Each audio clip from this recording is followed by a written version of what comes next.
Authority does not always come from the loudest voice. Sometimes it comes from knowing which voice to unleash. In the Allied war effort, power rarely looked dramatic. It moved through meetings, cables, compromises, and decisions made far from the sound of gunfire. And at the center of that quiet power stood Dwight D. Eisenhower, calm, deliberate, and tasked with holding together the most complex coalition in modern warfare. Beside him, often straining against restraint, stood George S. Patton, brilliant, volatile, and driven by an unrelenting need to move. Their relationship was not friendship. It was not rivalry in the usual sense. It was command, carefully balanced against force. Eisenhower understood something essential from the start. The Allied war in Europe could not be won by brilliance alone. It required coordination between nations, egos, and armies that did not always agree on how victory should look. His role was not to outshine his commanders, but to manage them, and none required more management than Patton. Patton believed war rewarded speed, strike before the enemy stabilizes, exploit success without pause, never let caution steal momentum. Eisenhower believed war rewarded unity, hold the alliance together, keep pressure constant across the front, prevent any single commander from breaking the balance. Those philosophies collided, often quietly, sometimes explosively. From North Africa onward, Eisenhower saw Patton's value clearly. When aggression was needed, Patton delivered. When morale needed fire, Patton supplied it. But Eisenhower also understood Patton's danger, to himself, to the alliance, and to the broader strategy if left unchecked. Their relationship became one of containment and release. Patton was restrained, until restraint threatened opportunity. Then he was unleashed, and reined in again. After controversy sidelined Patton, Eisenhower did not discard him. He waited, he protected him. And when the moment came, in the breakout from Normandy, Eisenhower handed Patton an army and a mission that matched his nature. What followed was explosive. Patton's Third Army surged across France with speed that stunned even Allied planners. German defenses collapsed. Rivers were crossed in days instead of weeks. Momentum returned to the Allied advance, not because the plan had changed, but because Eisenhower allowed Patton to do what Patton did best. Still, control never vanished. Eisenhower denied Patton resources when the broader front required balance. He redirected fuel. He slowed advances. To Patton, these decisions felt like sabotage. To Eisenhower, they were necessity. Victory could not belong to one army. It had to belong to the alliance. During the crisis of the Ardennes, their relationship reached its most critical moment. Eisenhower needed speed. Patton needed permission. The result was one of the most dramatic operational shifts of the war. An entire army turned north in winter, under pressure, and driven hard to relieve Bastogne. It worked not because Patton acted alone, but because Eisenhower trusted him when it mattered most. The war in Europe was won through that tension, not despite it, because of it. Eisenhower provided stability where chaos would have fractured the alliance. Patton provided aggression where hesitation would have stalled victory. Together, they represented two halves of command, restraint and release, control and momentum, bound together not by affection, but by necessity. Their story matters because it reveals how modern wars are actually led, not by singular genius, but by managed brilliance, by leaders who know when to step forward and when to step back. Tonight, we return to that command relationship, to the headquarters and front lines, to the decisions that shaped armies and outcomes, to the partnership that helped carry the Allied war effort to victory. Before we continue, let me pause and hear from you. Where in the world are you tuning in from right now, and what time is it for you there? Is this part of a late-night unwind, an early morning listen, or a rare quiet moment carved out just for history? And if these long, thoughtful journeys into the past help you slow down, reflect, or understand leadership under pressure a little more clearly, I hope you'll consider subscribing. Every subscription helps keep this space alive for calm, in-depth storytelling. If this feels like a place you want to return to, then stay with me. Settle in. This is the history of Eisenhower and Patton's command relationship. February 14th, 1943. Dawn breaks cold over the Kasserine Pass in Tunisia, and American soldiers are running for their lives. German tanks emerge through morning mist like steel predators, their 75mm guns tearing apart Sherman tanks that had seemed invincible just hours before. Boys from Iowa and Texas abandon equipment their fathers built in Detroit factories, fleeing eastward in a chaotic retreat that will become the U.S. Army's greatest humiliation in North Africa. By the time the guns fall silent 8 days later, 6,500 Americans will be casualties, 183 tanks destroyed, and the myth of American military invincibility shattered against the reality of German combat experience. 300 miles away in Algiers, Supreme Commander Dwight Eisenhower stares at casualty reports and realizes he needs a weapon he's been reluctant to deploy. A weapon as dangerous to Allied unity as it is to the enemy. The telegram arrives at Eisenhower's headquarters on February 28th. It's 3 a.m, and he hasn't slept in 2 days. His ashtray overflows with Lucky Strike cigarettes, each one representing another decision that keeps 50,000 American mothers' sons alive or sends them into German crosshairs. The message is brief, almost insulting in its certainty. General George Patton en route to assume command 2nd Corps. Arrival 0600 hours, March 6th. Eisenhower knows what this means. He's unleashing the most aggressive, insubordinate, publicity-hungry general in the American arsenal, a man he's known for 24 years, ever since they were young captains dreaming about tank warfare at Camp Meade. A man he considers a friend, though that friendship has grown complicated by the fact that Eisenhower now holds Patton's career in his hands. A man whose brilliance is matched only by his capacity for self-destruction. Patton arrives in Tunisia like a storm making landfall. His convoy roars into Jebel Kouif on March the 6th, and before the dust settles, he's already issuing orders.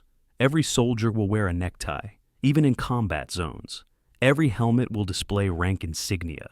Every man caught without proper uniform will pay a $50 fine, deducted immediately from his pay. His first victim is a brigadier general who appears at headquarters without a tie. Patton finds him on the spot, in front of junior officers, establishing a new regime where appearance matters as much as courage. The soldiers hate him instantly. They call him old blood and guts. Ours, they mutter, not his. But within 48 hours, the chaos that defined American operations in Tunisia begins to crystallize into something resembling military order. Patton doesn't just command troops. He transforms them through sheer force of personality, demanding a standard of discipline the easygoing American army has never known. The contrast between the two generals couldn't be starker. Eisenhower operates from headquarters in Algiers, a city of white colonial buildings and Mediterranean breezes, where his days consist of managing British field marshals, French colonial politicians, and American supply officers. He's never commanded troops in combat. His entire career has been staff work, planning, coordination, the unglamorous machinery that makes armies function. He wears simple uniforms, smokes constantly, and maintains a poker face that reveals nothing of the pressure crushing him from Washington, London, and the field simultaneously. Patton, by contrast, wears custom-tailored uniforms with polished brass that catches the sun. He carries ivory-handled revolvers that once belonged to Mexican bandits. He quotes classical literature and curses like a longshoreman, sometimes in the same sentence. Where Eisenhower builds consensus, Patton bulldozes opposition. Where Eisenhower negotiates, Patton demands. They represent two visions of American generalship, and Eisenhower needs both visions to win this war. The proof arrives at El Guetar on March the 17th. Patton's newly reorganized 2nd Corps faces the 10th Panzer Division, veterans of Rommel's Africa Corps, who expect to roll over Americans as easily as they did at Kasserine. Instead, they encounter American artillery that's been repositioned 3 times in 2 weeks, American infantry that's been drilled until they move like machines, and American tanks that finally fight from prepared positions instead of charging blindly into superior German guns. The battle rages for 8 hours. When it ends, 30 German tanks burn across the valley floor, and the 10th Panzer withdraws, defeated by Americans for the first time in the North African campaign. Patton sends Eisenhower a triumphant telegram. Enemy counterattack crushed. Our troops fought magnificently. Recommend immediate exploitation. It's vintage Patton, taking credit, demanding more, never satisfied with mere victory when glory beckons just over the next ridge. But even in victory, complications emerge. Patton summons war correspondents to his headquarters, grants interviews where he's the sole hero of the battle, describes tactics in such detail that military censors delete half his statements. He poses for photographs wearing his revolvers and holding binoculars, looking every inch the warrior general, while his exhausted soldiers rest in foxholes. The stories reach Algiers within hours, and Eisenhower reads them with growing irritation. This is the Patton problem in miniature, brilliant in battle, catastrophic in politics. The man who just saved American prestige in North Africa is simultaneously making himself the story instead of the soldiers who actually bled at El Gueter. Eisenhower writes a private letter to Chief of Staff George Marshall in Washington. Patton's driving power and tactical ability are worth their weight in gold, but his publicity-seeking and love of the limelight are a constant source of concern. The Tunisia campaign grinds toward conclusion through April and into May. Patton's Second Corps pushes north, taking town after town until Bizerte falls on May 7, 1943. The surrender comes with 100,000 Axis prisoners and enough equipment to supply an entire German army. It's a total victory, the kind that makes newspaper headlines and Pentagon planners smile. But Eisenhower can already see the next problem forming. Patton doesn't want to garrison North Africa or manage occupation duties. He wants Sicily, Italy, Berlin. He wants to be first through every door until he's standing in Hitler's bunker. And Eisenhower, studying maps of Sicily in his Algiers office, knows he'll need Patton for what comes next. The island is defended by 250,000 Italian and German troops dug into mountainous terrain that favors defense. Breaking Sicily requires someone willing to spend blood like currency to buy ground, someone who measures victory in miles per day, not casualties per mile. On May 10th, Eisenhower summons Patton to Algiers for the Sicily Planning Conference. They meet in Eisenhower's office, these two old friends now bound by the hierarchy that makes one a supreme commander and the other a subordinate, no matter how brilliant. Eisenhower explains the plan. British General Bernard Montgomery's 8th Army will strike up Sicily's eastern coast toward Messina, while Patton's newly designated 7th Army protects Montgomery's flank on the western side of the island. It's a supporting role, secondary to the British main effort. Patton's face hardens as he absorbs the implications. After saving American reputation at El Guetar, after transforming a defeated rabble into a fighting force, he's being assigned to follow behind Montgomery, the small, cautious British general he's despised since North Africa. "I understand the plan," Patton says quietly, though Eisenhower knows him well enough to hear the fury beneath the formal words. 7th Army will execute as ordered. The meeting ends with handshakes and assurances, but as Patton leaves, Eisenhower watches his old friend's stiff-backed walk and knows the trouble has just begun. You don't give a racehorse the bit and then expect it to trot. You don't tell a man he's saved an army and then demote him to supporting role. The Sicily campaign will test more than military tactics. It will test whether friendship can survive when one friend has the power to elevate or destroy the other. Eisenhower lights another cigarette and returns to his maps, where colored pins represent divisions and corps, reducing human complexity to geometric problems. Somewhere in those pins is the future of the war. Somewhere in the relationship with Patton is the question that will define Eisenhower's command. Can you control a genius without destroying what makes him valuable? The Kasserine defeat that brought Patton to Tunisia becomes the foundation for everything that follows. American soldiers learned in blood that combat is won through discipline, preparation, and leadership that demands excellence. Patton provided that leadership at a cost, alienating soldiers with his brutal standards while simultaneously transforming them into fighters who could face the Wehrmacht as equals. Eisenhower learned a different lesson, that winning wars requires managing personalities as carefully as managing supply lines, that coalition warfare means balancing British sensitivities against American pride, that sometimes the most dangerous weapon in your arsenal is one of your own generals. As spring 1943 turns to summer and Sicily looms on the horizon, both men carry forward the lessons of North Africa. Patton knows he can win battles. Eisenhower knows he can manage alliances. Neither yet understands that their partnership will require sacrificing pieces of themselves, Patton's pride, Eisenhower's loyalty, in service of something larger than either man alone. September 1919. Camp Meade, Maryland sits quiet in early autumn. The kind of quiet that follows the end of all wars, when soldiers return home and generals wonder if they'll ever command troops again. In a dusty warehouse converted to a tank park, two young Army captains crouch beside a Mark VIII heavy tank, arguing about the future. Captain Dwight Eisenhower, 30 years old, sketches logistics diagrams on a notepad, calculating how many tanks a single railroad car can transport. Captain George Patton, 34, waves his hands dramatically as he describes cavalry charges reimagined with steel instead of horses, breakthrough operations that could shatter trench warfare forever. They're supposed to be writing training manuals for the tank school. Instead, they're inventing the future of armored warfare, convinced that the tank will revolutionize combat the way rifles revolutionized muskets.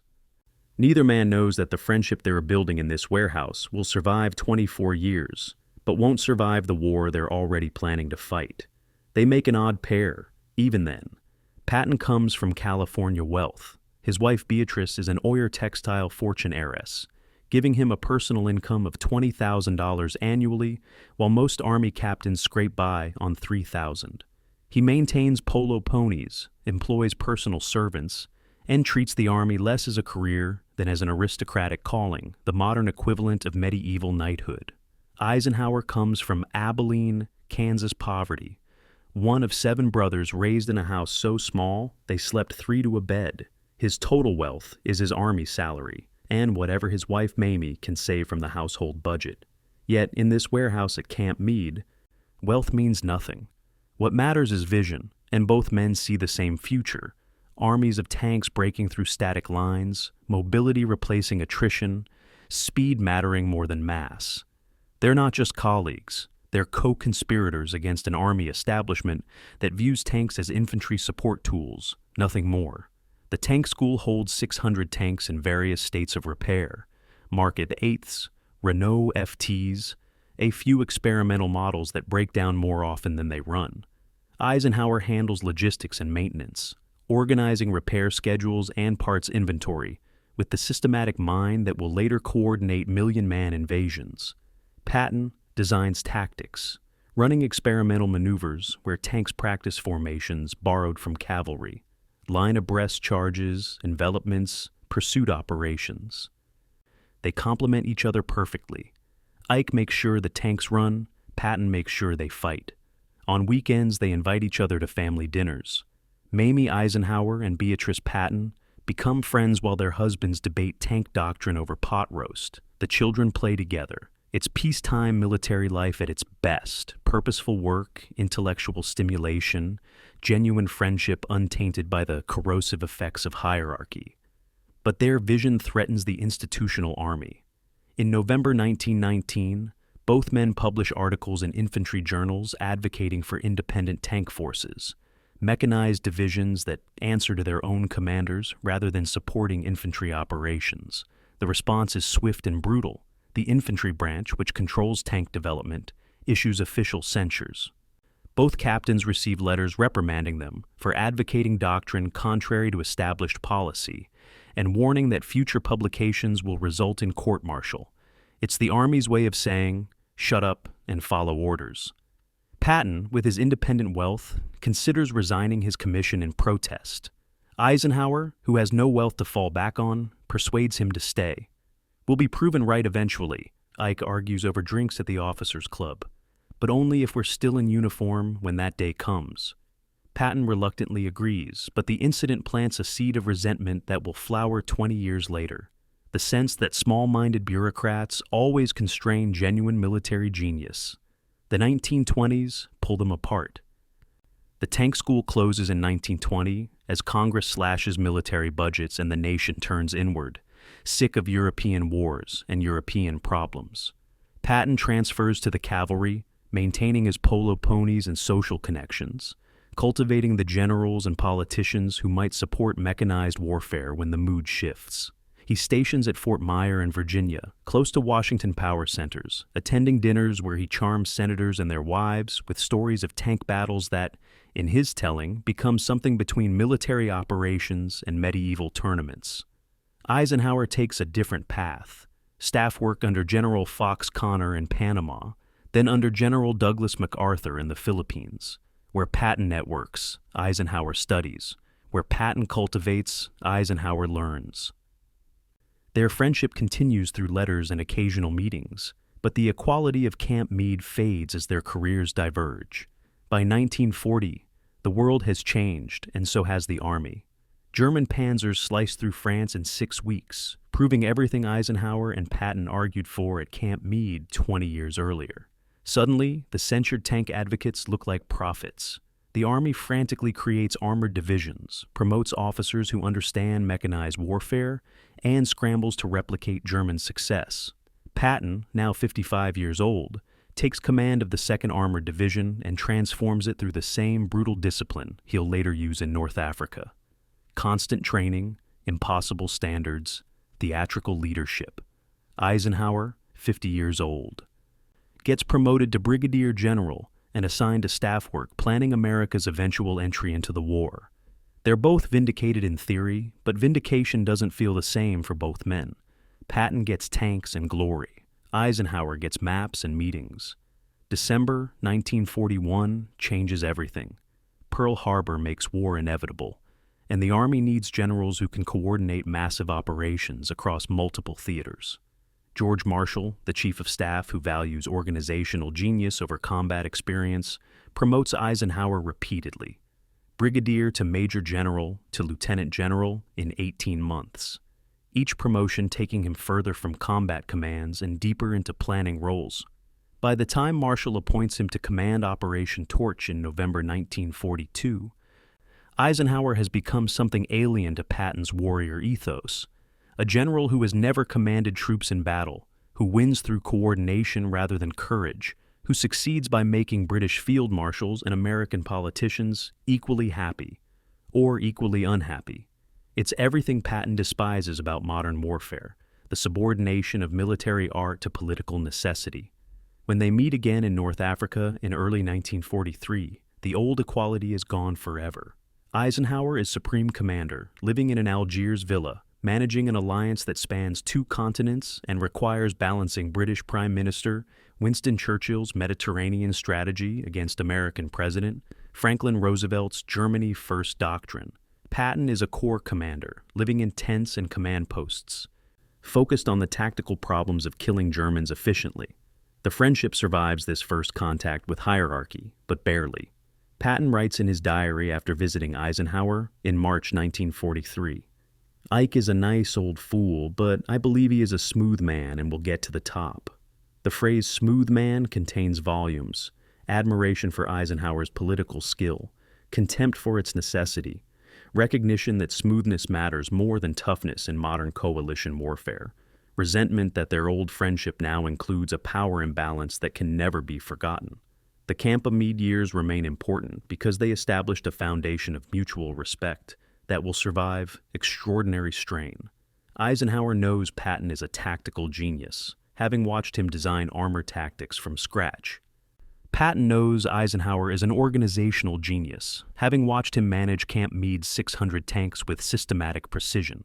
Each man understands what the other is good at, which makes their later conflicts more painful, because they're rooted in genuine knowledge rather than ignorant prejudice. They're not strangers who happen to disagree about strategy. They're old friends who chose different paths, one toward combat command, one toward coalition management, and now must cooperate despite knowing too much about each other's weaknesses. Eisenhower knows Patton is insubordinate, publicity-hungry, and politically tone-deaf. Patton knows Eisenhower has never led troops in battle, has never made life-or-death decisions in real time, has never experienced the thing Patton lives for, combat. As 1943 progresses toward the Sicily invasion, Both men carry the memory of Camp Meade like soldiers carry photographs of home. It represents what their friendship was before hierarchy corrupted it. 2 equals pursuing a shared vision, complementary rather than competitive. But nostalgia can't restore what's been lost. Eisenhower is supreme commander, and Patton is subordinate, and no amount of shared history changes that fundamental reality. The question isn't whether their friendship will survive the war. The question is whether it will survive the next 6 months, as Sicily tests Patton's willingness to accept supporting roles, and tests Eisenhower's willingness to control a genius who believes, correctly, that he's the best combat commander America possesses. The warehouse at Camp Meade is gone, replaced by tank factories in Detroit producing thousands of Shermans monthly. The 2 young captains sketching breakthrough tactics are gone, replaced by middle-aged generals commanding armies. But the fundamental tension remains. What happens when friendship collides with command authority? What happens when the man who knows you best is also the man who can destroy your career with a single order? The war will answer those questions in ways neither man wants to face. November 8, 1942. Eisenhower sits in a headquarters tunnel carved into Gibraltar's limestone rock, 800 miles from the beaches where 107,000 American and British troops are landing in Morocco and Algeria. He's not watching the invasion. He's negotiating with a French admiral who collaborated with Nazis, trying to convince him to order French colonial forces to stop shooting Americans. Outside the tunnel, Operation Torch unfolds, the largest amphibious assault in history to that point, designed to seize North Africa and open a second front against Germany. Inside the tunnel, Eisenhower practices a different kind of warfare, one that requires translating between British and American perspectives, balancing French pride against military necessity, and making deals that would horrify any general who believes wars are won purely through force. This is the moment when Eisenhower becomes something Patton will never understand, a political general who wins through compromise rather than combat. The torch landings expose every fault line in Allied unity. British commanders doubt American combat readiness, remembering that U.S. beastie-chronic troops haven't fought a major war since 1918. American commanders resent British condescension, believing their industrial might and manpower will prove decisive regardless of experience. French colonial forces defend Morocco and Algeria against invasion because they're technically loyal to Vichy France, the Nazi puppet government. Meanwhile, Free French forces under Charles de Gaulle demand recognition as France's legitimate government despite controlling almost no French territory. And underlying everything is Soviet Premier Joseph Stalin's angry demand that Britain and America open a real second front in France, not waste resources on what he dismisses as Mediterranean sideshows. Eisenhower's job is to make these contradictory interests align long enough to defeat Germany. It's like conducting an orchestra where every musician plays a different instrument and reads a different score. The Darlan deal crystallizes Eisenhower's approach. Admiral François Darlan commands all Vichy French forces in North Africa, 60,000 troops who have spent 2 days shooting at American landing forces, inflicting nearly 2,000 casualties. Darlan is a Nazi collaborator who implemented anti-Semitic laws in French colonies and coordinated military cooperation with Germany. He's politically toxic, morally compromised, and exactly the person Eisenhower needs. On November 10th, Eisenhower cuts a deal. Darlan orders a ceasefire, saving American lives and securing North African ports. In exchange, Eisenhower recognizes Darlan as French North Africa's civil administrator, giving political legitimacy to a man who helped Hitler. The shooting stops immediately, American casualties drop to nearly zero, and the political firestorm begins before the smoke clears from the last battlefield. The reaction in Washington and London is immediate and furious. Newspapers denounce Eisenhower for appeasing fascists and betraying Allied values. Members of Congress demand his relief. British politicians question whether an American general can be trusted to uphold democratic principles. The Free French feel betrayed. They've been fighting Nazis since 1940 while Darlan collaborated. Yet Eisenhower chooses the collaborator over the resistors. Letters flood the War Department demanding explanation. President Roosevelt faces hostile press conferences where reporters ask why Americans died to install a Nazi sympathizer in power. The entire edifice of public support for Operation Torch threatens to collapse not because of military failure, but because of a political bargain that saved lives while violating principles. Eisenhower's defense is purely practical. In a letter to Chief of Staff Marshall, he writes, "The arrangement with Darlan has saved countless American and British lives and enabled the rapid seizure of essential ports and airfields. I understand the political difficulties this creates, but my primary responsibility is to my soldiers, not to political purity." It's a revealing statement that shows Eisenhower's hierarchy of values: military effectiveness first, political consequences second. But it also shows his limitations. He genuinely doesn't understand why the Darlan deal generates such outrage, why Roosevelt is furious, why Churchill has to spend hours in Parliament defending an American general's diplomatic incompetence. To Eisenhower, the deal is obvious: fewer dead Americans, faster operational tempo, mission accomplished. To everyone else, it's collaboration with evil, the kind of moral compromise that makes people question what they're fighting for. President Roosevelt resolves the crisis through political artistry that Eisenhower couldn't manage. In a November 17th press conference, Roosevelt calls the Darlan deal a temporary expedient and promises it won't set precedent for permanent political arrangements. He compares it to dealing with criminals during emergencies, suggesting Darlan is useful but contemptible.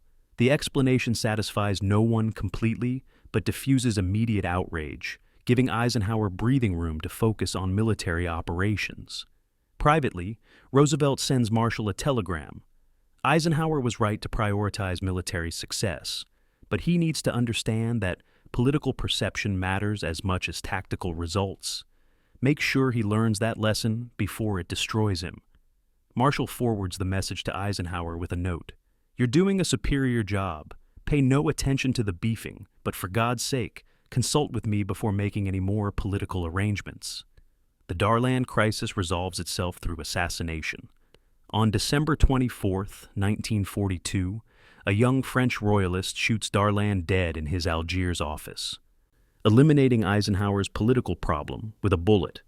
Eisenhower immediately pivots to supporting General Henri Giraud, another compromised figure, but a more acceptable to Washington and London. The murder is never fully investigated. Some historians suspect British intelligence involvement, others think Free French agents, still others believe it was genuinely a lone assassin. Eisenhower doesn't ask questions. He accepts the political gift, appoints Giraud, and returns his focus to Tunisia, where German reinforcements are building strength. The lesson he should learn is that political problems don't solve themselves cleanly. The lesson he actually learns is that sometimes political problems solve themselves through violence. So, why worry too much?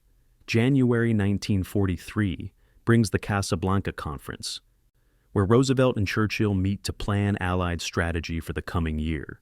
Eisenhower is not invited.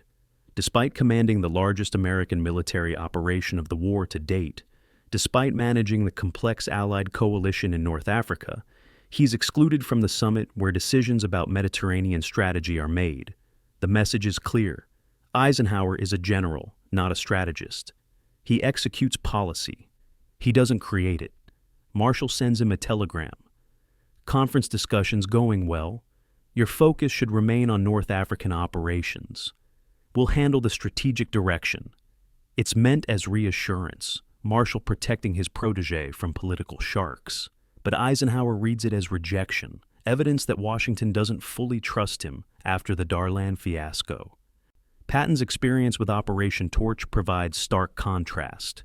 He commands the Western Task Force, 24,500 troops landing in Morocco, facing French coastal batteries and colonial troops. It's a purely military operation with no political complications. Patton doesn't negotiate with anyone. He conquers Casablanca in 3 days through overwhelming force, then accepts French surrender and moves on. His after-action report is cleanly military. Casualties inflicted, ground seized, mission accomplished.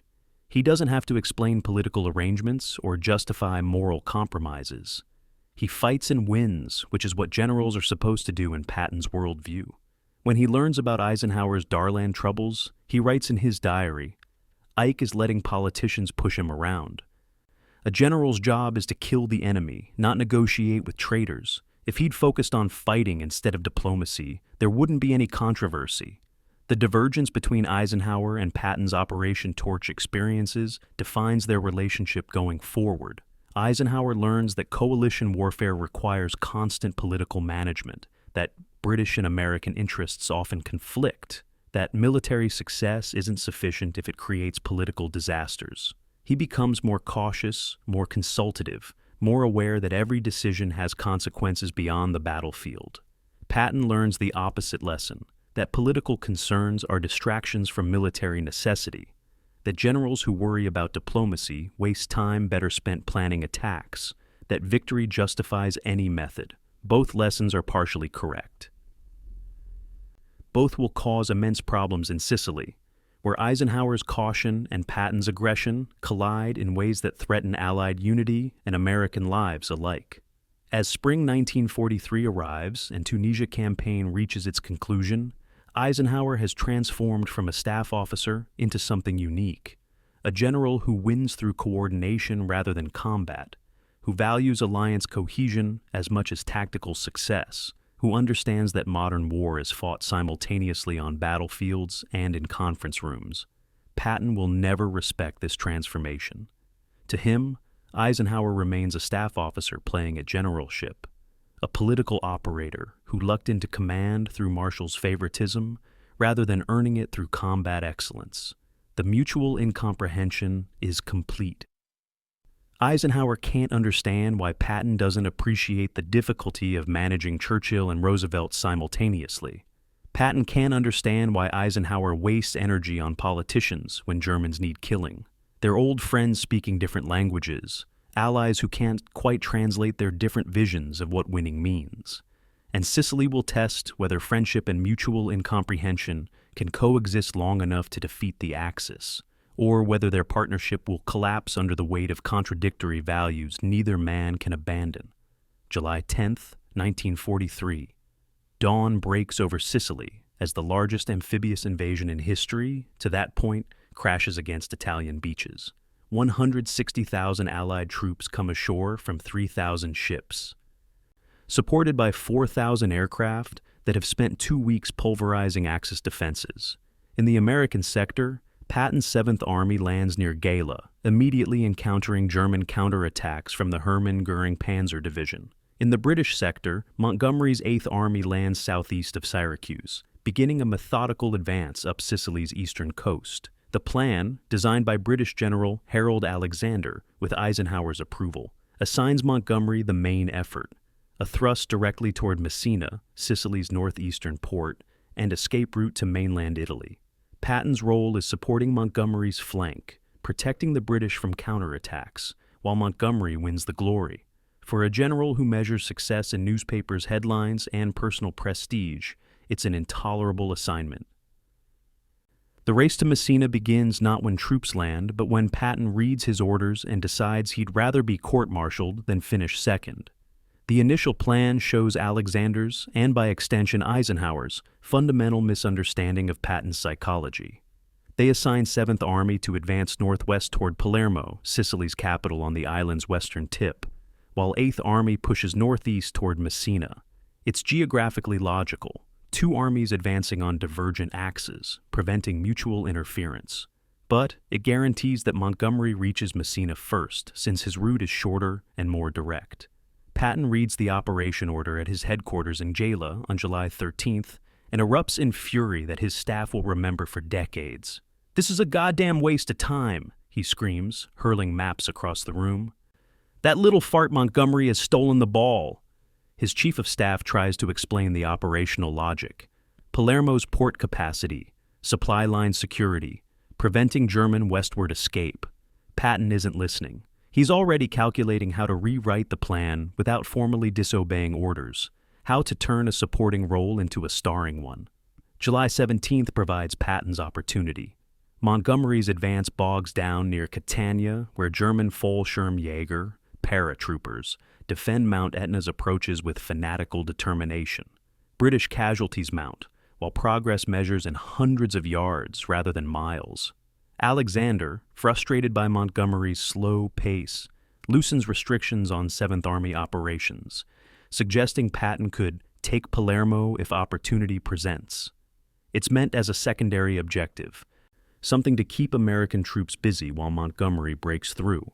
Patton interprets it as permission to do exactly what he wanted from the start.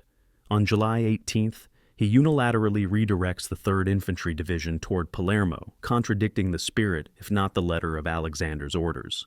When his staff questions the decision, Patton responds with characteristic bluntness. "I'd rather be criticized for winning than praised for following stupid orders." The drive to Palermo becomes Patton's showcase operation. His armored divisions race across western Sicily like cavalry pursuing broken infantry, covering 100 miles in 4 days. Italian defenders surrender in batches of thousands, unable or unwilling to resist American momentum. Small towns welcome American troops with flowers and wine, replacing fascist flags with white sheets. It's glorious warfare, the kind that makes newspaper headlines and movie footage. Tanks rolling through cheering crowds, soldiers grinning beside captured enemy equipment, American flags raised over historic Mediterranean ports. On July 22nd, Patton's forces enter Palermo, capturing 44,000 Italian prisoners and securing Sicily's second-largest port. Patton immediately cables Eisenhower. "This is a horse race in which the prestige of the U.S. Army is at stake. We must be first into Messina." The message reveals everything about Patton's priorities. He's not fighting to destroy Axis forces or seize strategic objectives. He's fighting to beat Montgomery, to prove American superiority, to win personal glory. Eisenhower reads Patton's cable in his Algiers headquarters and feels the familiar mixture of pride and anxiety that Patton always provokes. Militarily, the Palermo operation is brilliant. 44,000 prisoners, a major port secured, western Sicily cleared in less than a week. Politically, it's a disaster waiting to happen. Patton has essentially abandoned his assigned mission to pursue a personal vendetta against Montgomery, turning coalition warfare into nationalist competition. If British newspapers realize what happened, if Churchill questions American commitment to supporting Montgomery, if the operation fails, Eisenhower will have to answer for his inability to control his most aggressive subordinate. He drafts 3 different responses to Patton's cable, each progressively harsher, then sends none of them. Instead, he cables congratulations on Palermo's capture while privately instructing Alexander to ensure better coordination between Allied forces. It's classic Eisenhower, publicly supportive, privately worried, hoping the problem solves itself without requiring intervention. Montgomery responds to Palermo's fall with public magnanimity and private contempt. In official communiques, he praises splendid American progress and notes that capturing western Sicily serves Allied strategic interests. In his diary, he writes, "Patton has bounced into Palermo like a football player, scoring a touchdown. He doesn't understand that war is not a game, and glory is not the objective. The real fight is here, at Catania, where serious soldiers face serious opposition." The contrast between public and private Montgomery reveals the corrosive effect of Patton's grandstanding. Even when American forces achieve genuine success, their methods undermine Allied trust. British commanders begin questioning whether Americans can be relied upon for difficult operations, or whether they'll abandon missions whenever easier glory beckons elsewhere. It's exactly the kind of alliance damage Eisenhower spends months repairing through diplomacy and compromise. Damage Patton creates in days through thoughtless pursuit of headlines. The race to Messina intensifies through August. Montgomery's 8th Army finally breaks through Catania defenses and advances up Sicily's eastern coast, facing German rearguard actions that inflict casualties with every mile gained. Patton's 7th Army pushes along Sicily's northern coast, conducting amphibious end runs when German defenses threaten to slow progress. Both armies are exhausted, their soldiers fighting in temperatures exceeding 100 degrees Fahrenheit, climbing mountainous terrain while carrying full equipment. facing German troops who know that retreat to mainland Italy means survival, while surrender means prison camps. The casualty counts mount: 2,237 Americans killed, 6,544 wounded. British losses are even higher: 2,721 killed, 10,122 wounded. But neither army commander focuses on casualties. They're watching the map, measuring who's closer to Messina, calculating whether they'll be first. August 17th, 1943, 10 in the morning. Patton's 3rd Infantry Division enters Messina ahead of British forces by approximately 6 hours. American troops occupy the port, raise flags, secure key buildings, and prepare to welcome Patton's triumphal entry. He arrives by jeep an hour later, poses for photographs in front of Messina's harbor, grants interviews describing 7th Army's magnificent drive that liberated Sicily. The newsreel footage goes global, Patton looking every inch the conquering general, American flags flying over Sicily's northeastern tip, soldiers grinning at cameras. It's exactly the image Patton wanted. America winning, Patton leading, Montgomery nowhere in sight.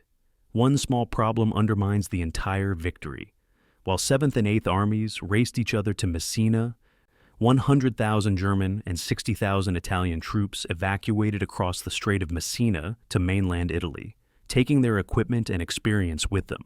The Allies captured Sicily, but lost the army defending it. The evacuation reveals the strategic meaninglessness of Patton's race. Between August 11th and 17th, German forces conducted a systematic withdrawal across the 3-mile strait using ferries, barges, and small craft. They moved at night, using smokescreens and concentrated anti-aircraft fire to deter Allied air attacks. They evacuated 9,600 vehicles, 94 guns, 15,000 tons of supplies, and essentially the entire veteran combat force that had defended Sicily for 38 days. Allied naval forces made almost no attempt to interdict the evacuation, and Allied air forces inflicted minimal casualties. The German army that fought in Sicily would fight again in Italy, making every subsequent battle harder because Patton and Montgomery were too busy racing each other to focus on destroying the enemy. Military historians would later describe it as one of the war's most successful evacuations, comparable to Dunkirk. Except at Dunkirk, German forces tried to stop the evacuation. In Sicily, Allied forces barely noticed it was happening. Eisenhower's reaction to Messina demonstrates his impossible position. Publicly, he must celebrate American success. First major Italian territory liberated, Axis forces expelled, Allied control of Mediterranean shipping lanes secured. He issues congratulations to Patton and Montgomery, praises their soldiers' courage, declares Sicily campaign a strategic victory. Privately, he's furious at both commanders. Montgomery's methodical advance gave Germans time to prepare evacuation. Patton's obsession with beating Montgomery diverted attention from preventing that evacuation. Together, they transformed what should have been a crushing defeat for Axis forces into a partial victory where Germany saves its most valuable asset, experienced soldiers, while losing irreplaceable ground. But Eisenhower can't say this publicly without undermining Allied morale and creating newspapers' headlines about "General criticizes own commanders."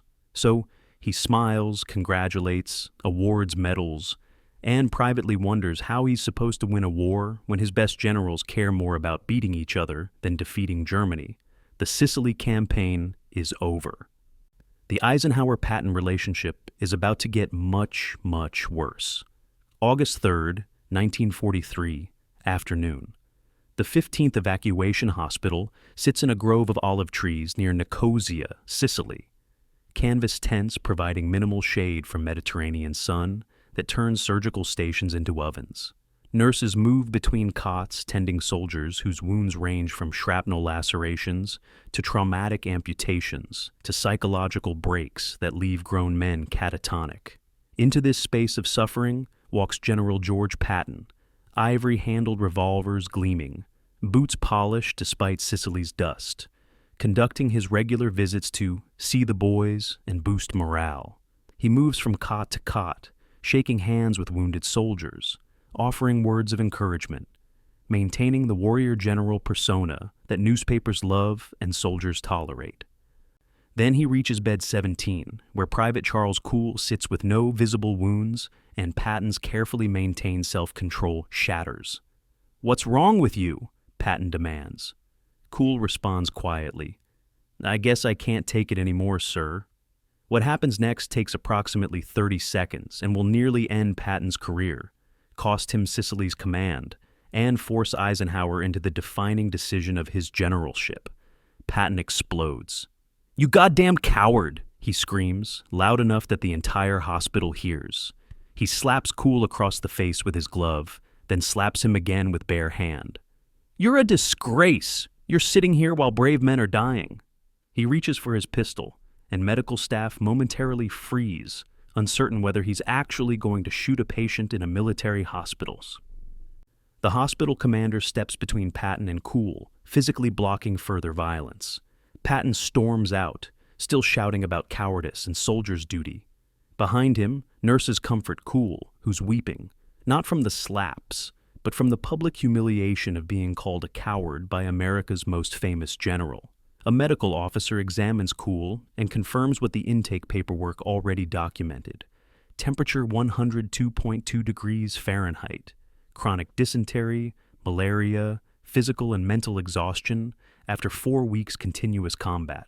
Not a coward, a sick soldier who literally cannot take it anymore because disease and combat stress have broken his body's capacity to function. 7 days later, Patton does it again. August 10th, the 93rd Evacuation Hospital at Sant'Agata. Private Paul Bennett, artillery battery soldier whose company lost 40% casualties in 48 hours, evacuated after he started shaking uncontrollably while loading shells. Bennett's not wounded either. His trauma is psychological, what World War I called shell shock, and what later wars will call post-traumatic stress. Patton sees no wound, hears Bennett describe anxiety and nerves, and loses control even more violently than at Nicosia. He slaps Bennett, draws his pistol, waves it in Bennett's face while screaming about cowardice. Hospital staff have to physically pull Patton away from the patient, drag him outside, calm him down. The scene is witnessed by dozens, doctors, nurses, patients in adjacent beds, support staff. Within hours, everyone in Third Army knows what happened. Within days, formal complaints work their way up the chain of command. Within a week, reports reach Eisenhower's desk in Algiers. The reports arrive August 19th. Eisenhower reads them 3 times, hoping he's misunderstood something, hoping there's context that makes the incidents less catastrophic than they appear. There isn't. The medical officers' accounts are clinical and damning. Patton assaulted patients under medical care, brandished weapons in hospital facilities, violated every regulation regarding soldier welfare. The witnesses' statements are consistent and horrifying. America's most famous general threatened to execute soldiers whose only crime was mental breakdown under combat conditions that would break anyone eventually. Eisenhower faces a decision that will define his career. He can relieve Patton immediately, ending the career of his most effective combat commander and sending a message that the Army doesn't tolerate abuse of soldiers. Or he can protect Patton, hoping to contain the scandal while preserving Third Army's combat effectiveness. There's no middle option. There's no way to do the right thing for Patton's victims while also doing the right thing for the soldiers Patton will lead in future battles. Eisenhower chooses protection with conditions. On August 19th, he writes Patton a letter that somehow manages to be both harsh rebuke and gentle guidance. "I am well aware of the necessity for hardness and toughness on the battlefield. I clearly understand that firm and drastic measures are at times necessary in order to secure the desired objectives. But this does not excuse brutality, abuse of the sick, nor exhibition of uncontrollable temper in front of subordinates." He orders Patton to apologize personally to Cool, Bennett, the medical staff present at both incidents, and every division in Third Army.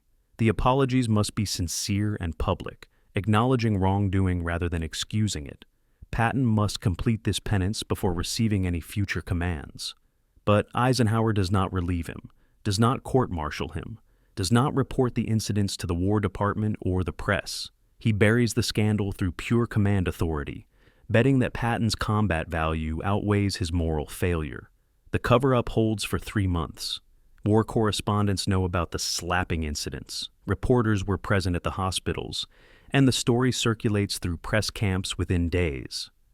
But a group of senior correspondents, including Demery Bess, Merrill Mueller, and Al Newman, agree not to file stories. Their reasoning is complex and troubling.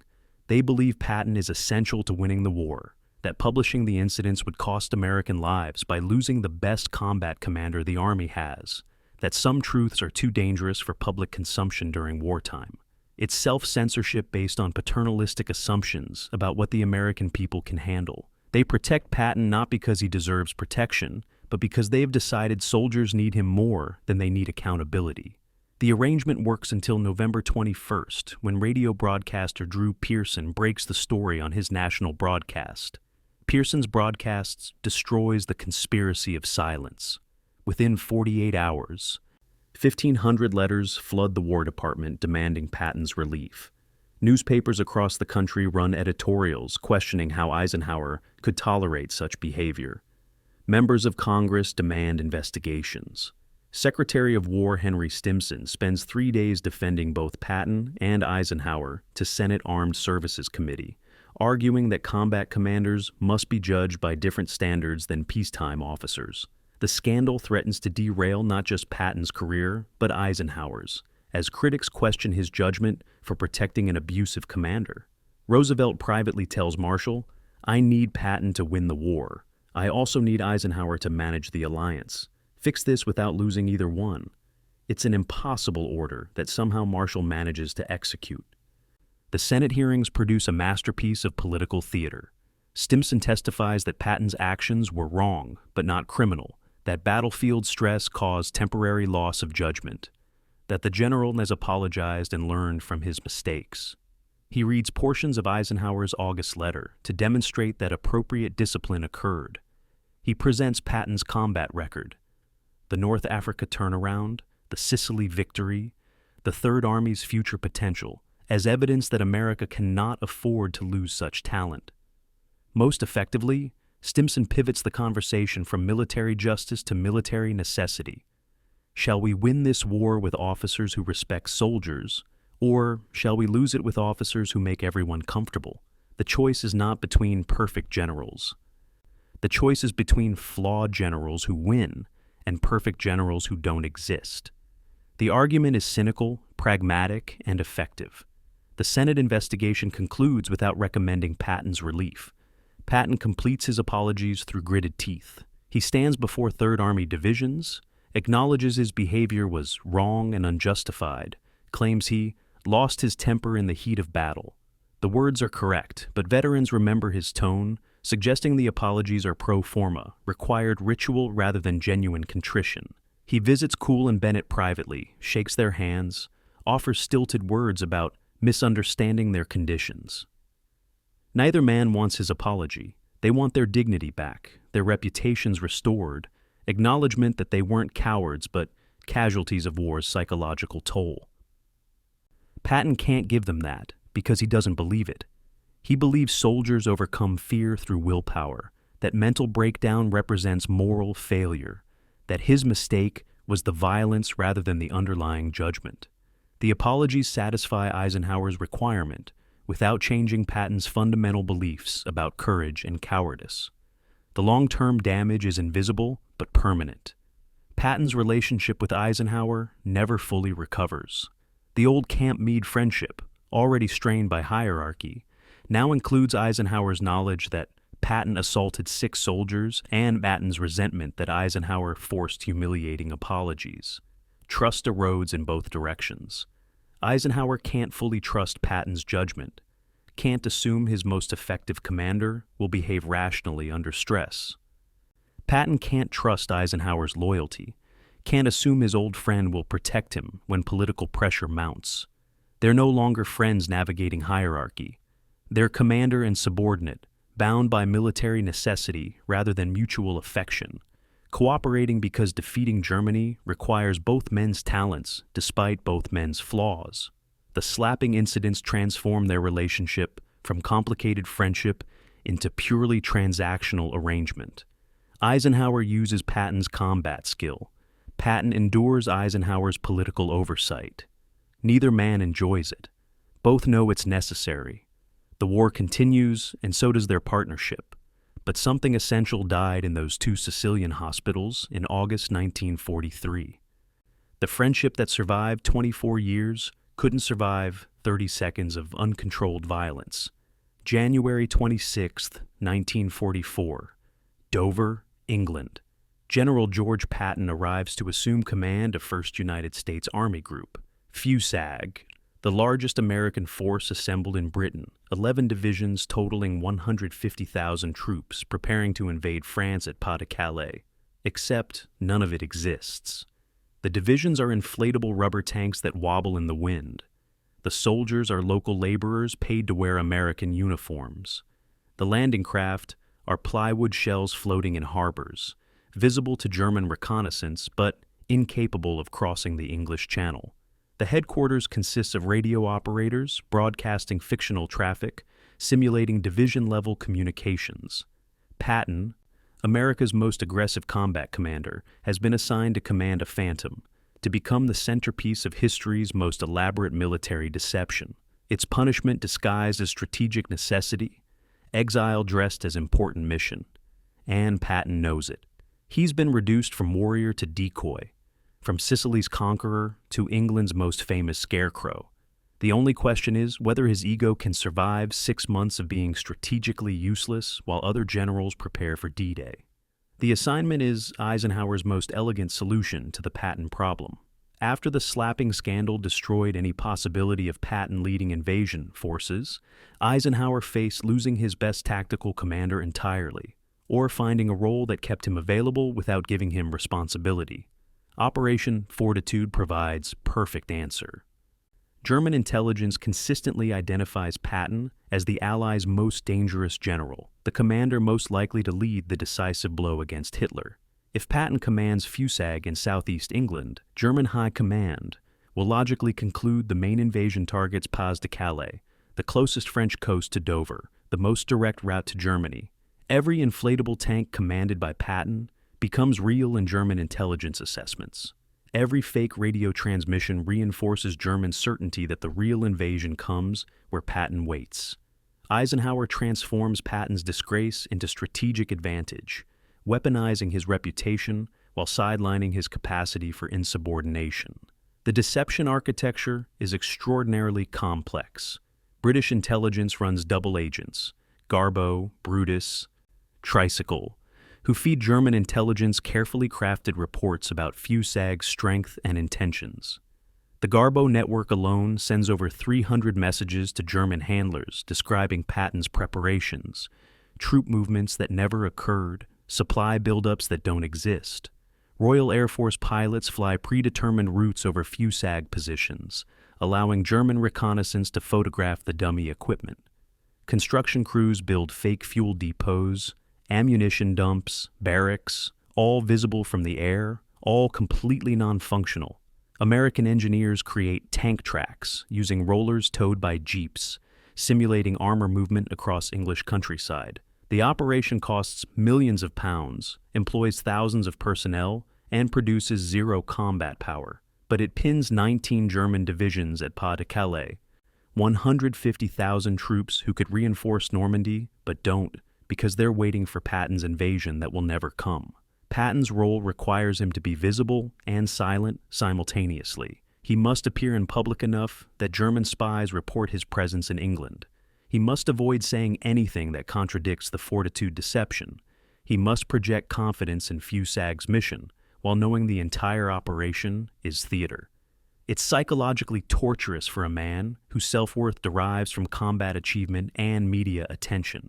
He attends carefully staged events, inspecting dummy units, conferring with phantom staff officers, visiting actual supply depots that support the fake army. German agents photograph him. Newspapers report his activities. Intelligence analysts in Berlin study the reports and conclude that Patton's presence proves Pas-de-Calais is the target. The deception works precisely because Patton is who he is. The general Germans fear most, the commander they assume would lead the critical blow. April 25, 1944, destroys the carefully maintained facade. Patton attends the opening of a welcome club for American soldiers in Knutsford, a small town near his headquarters. It's supposed to be a minor event, local goodwill, no press coverage. Someone invites reporters. Patton, assuming his remarks are off the record, makes a speech about Anglo-American relations. Since it is the evident destiny of the British and Americans to rule the world, he says, the better we know each other, the better job we will do.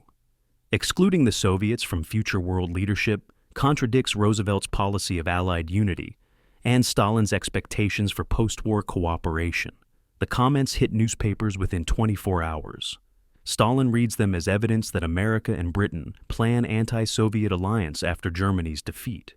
Roosevelt is furious that a subordinate general is making foreign policy statements.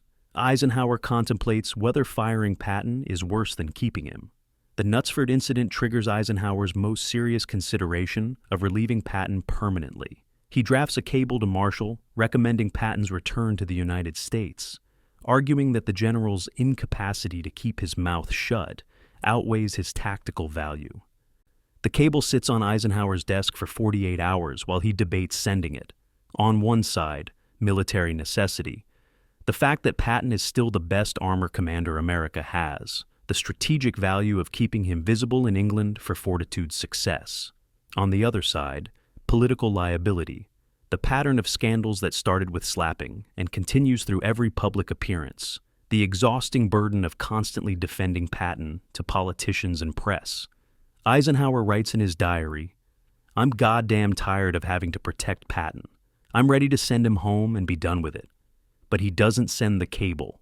He files it away, reprimands Patton again, and accepts that managing Patton is part of his job description. May and June 1944 test Patton's capacity to endure irrelevance.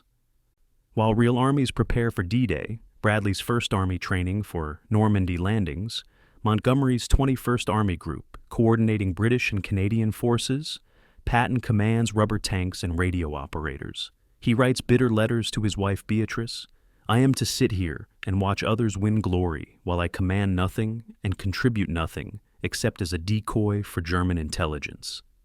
He requests meetings with Eisenhower, seeking reassignment to combat command, promising better behavior, arguing that his talents are wasted on deception operations. Eisenhower refuses the meetings, sending subordinates to deliver the same message. Patton will remain with VUSAG until Eisenhower personally decides he's ready for combat responsibility. It's pure power dynamics, Eisenhower demonstrating that Patton serves at his pleasure, that friendship means nothing compared to command authority, that the slapping incidents created a debt Patton must repay through obedience. June 6, 1944. D-Day. 156,000 Allied troops land in Normandy while Patton sits in England commanding Phantoms.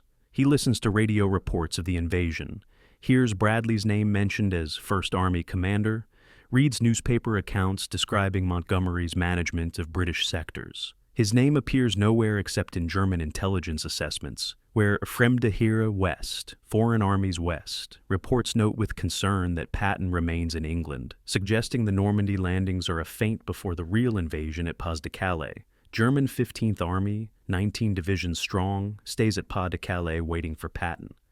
They'll wait for 7 weeks after D-Day, missing the crucial battles in Normandy, because German generals can't believe the Allies would land in Normandy without using their best commander.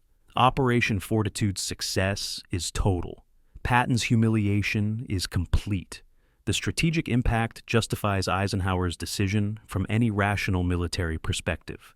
By keeping Patton visible in England, Fortitude pins 150,000 German troops away from Normandy during the crucial establishment phase when Allied forces are most vulnerable. Those 19 divisions could have counterattacked the beaches on June 6th, could have reinforced the Normandy defenders during June and July, could have turned D-Day from Allied victory into potential catastrophe. Instead, they wait at Pays-de-Calais for an invasion that never comes, protecting against a threat that exists only in German imagination and Allied deception plans. Military historians will later calculate that fortitude saved tens of thousands of Allied casualties, possibly prevented D-Day failure entirely. The cost is one general's pride, Patton's psychological suffering during 6 months of commanding nothing. From Eisenhower's perspective, it's an obvious trade.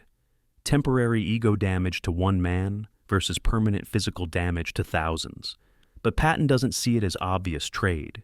He sees betrayal, his old friend using him as prop in someone else's war, valuing him only as reputation rather than capability, punishing him for the slapping incidents through deliberate humiliation disguised as strategic necessity.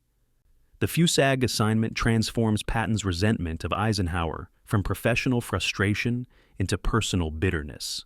He begins referring to Eisenhower in letters as divine destiny, sarcastic reference to Ike's initials and his apparent belief that political maneuvering matters more than combat excellence. The nickname reveals everything about Patton's mental state: contempt for Eisenhower's lack of combat experience, jealousy of his command authority, conviction that the wrong general receives supreme command while the right general commands rubber tanks in England. The old Camp Meade friendship is dead. What remains is purely transactional relationship, waiting for Eisenhower to decide Patton has been punished enough. July 28, 1944, Eisenhower finally releases Patton from exile. Third Army officially activates with Patton in command, assigned to exploit the Normandy breakout that Bradley's First Army has finally achieved. Patton receives the news with grim satisfaction rather than gratitude. He's spent 6 months being strategically useless while others fought and died. He's endured public humiliation, professional irrelevance, and the knowledge that his reputation won battles he never fought.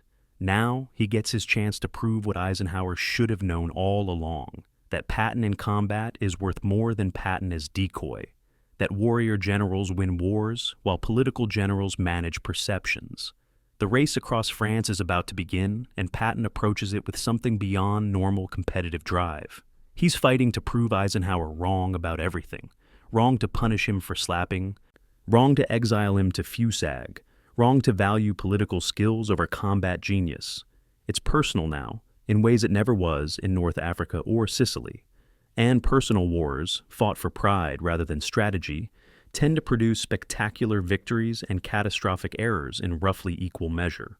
July 25, 1944, 09:30 hours.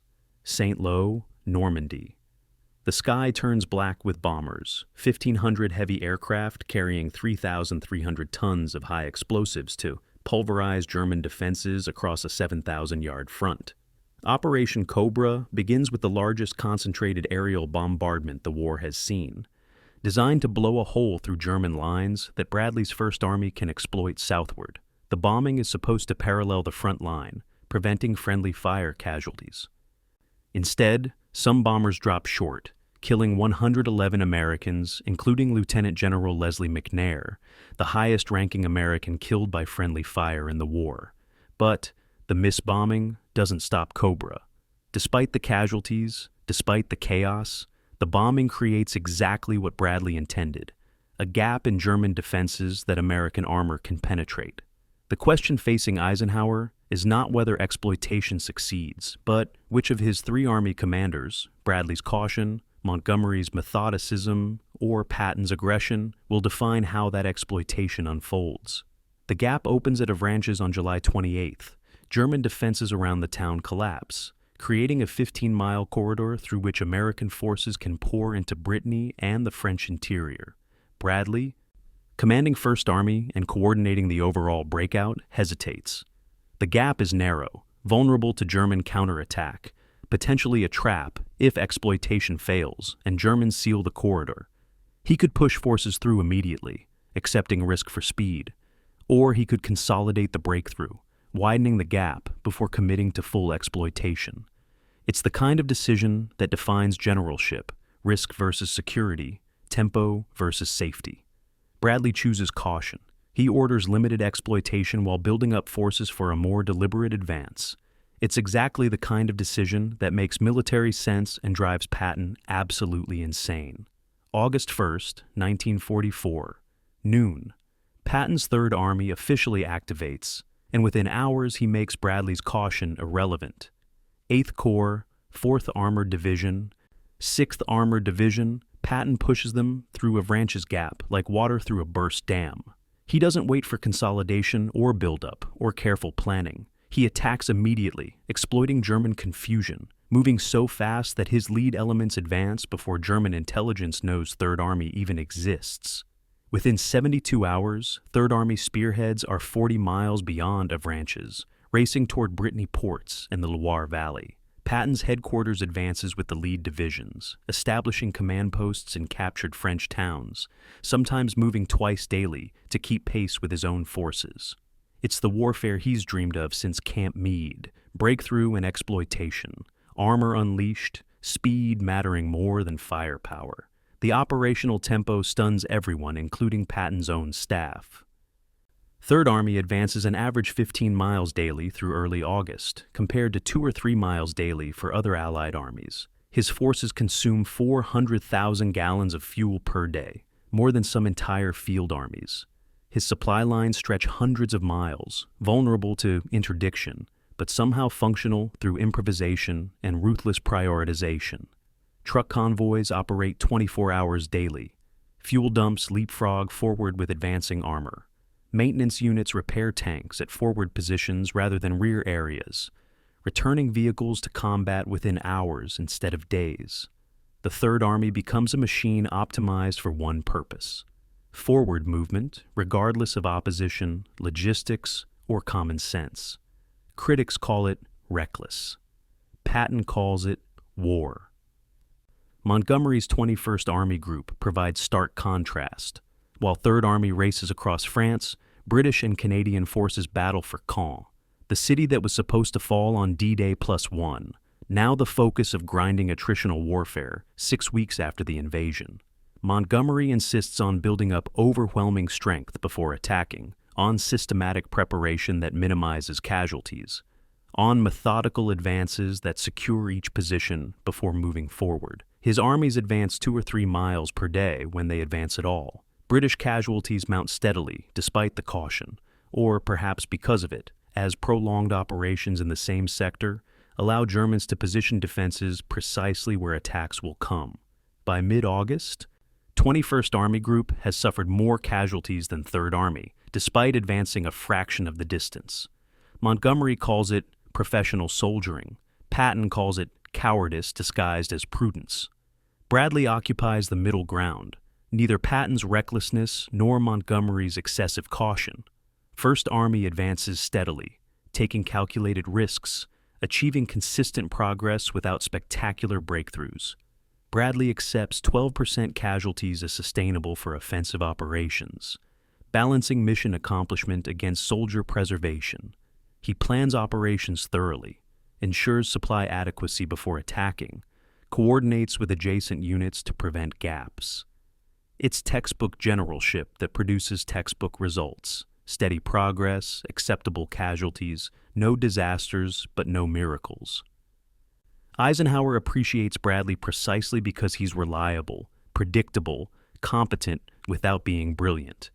In a coalition war requiring coordination between American, British, and Canadian forces, Bradley's steadiness matters more than genius. He's the general who does what he's told, when he's told, how he's told. Everything Patton refuses to be. The Falaise Gap operation exposes the consequences of these different command philosophies. By August 13th, German 7th Army is trapped in a pocket near Falaise, surrounded on 3 sides by Allied forces. Montgomery's Canadians push from the north. Bradley's 1st Army advances from the south. Patton's 3rd Army races from the west. If the armies meet, they will encircle 40 to 50,000 Germans, the entire force defending Normandy, in one of the war's decisive battles. Patton's forces reach Argenton, 15 miles from Canadian positions, with the gap still open. He requests permission to continue north, closing the pocket, trapping the Germans. Bradley orders him to halt. The official reason: prevent friendly fire between American and Canadian forces. The unstated reason: Bradley doesn't trust Patton to coordinate with Montgomery's forces, doesn't believe Third Army can maintain supply lines while fighting encircled Germans, doesn't want to risk Patton creating a catastrophe through overextension. Patton's response to the halt order becomes legendary. He tells Bradley, "Let me go on to Falaise and we'll drive the British into the sea for another Dunkirk." It's meant as joke, but it reveals Patton's fundamental priorities. He'd rather humiliate Montgomery than trap Germans, rather prove American superiority than achieve strategic victory. Bradley refuses the request, and the gap stays open for 4 more days. During that time, 40 to 50,000 German troops escape through the Falaise corridor, retreating eastward with their equipment and experience intact. Eventually, Canadian and Polish forces close the gap, trapping some Germans but missing the decisive encirclement that could have destroyed German military capacity in France. Allied forces capture 20,000 prisoners and find evidence of catastrophic German casualties, but also evidence that the experienced core of the German army escaped to fight another day.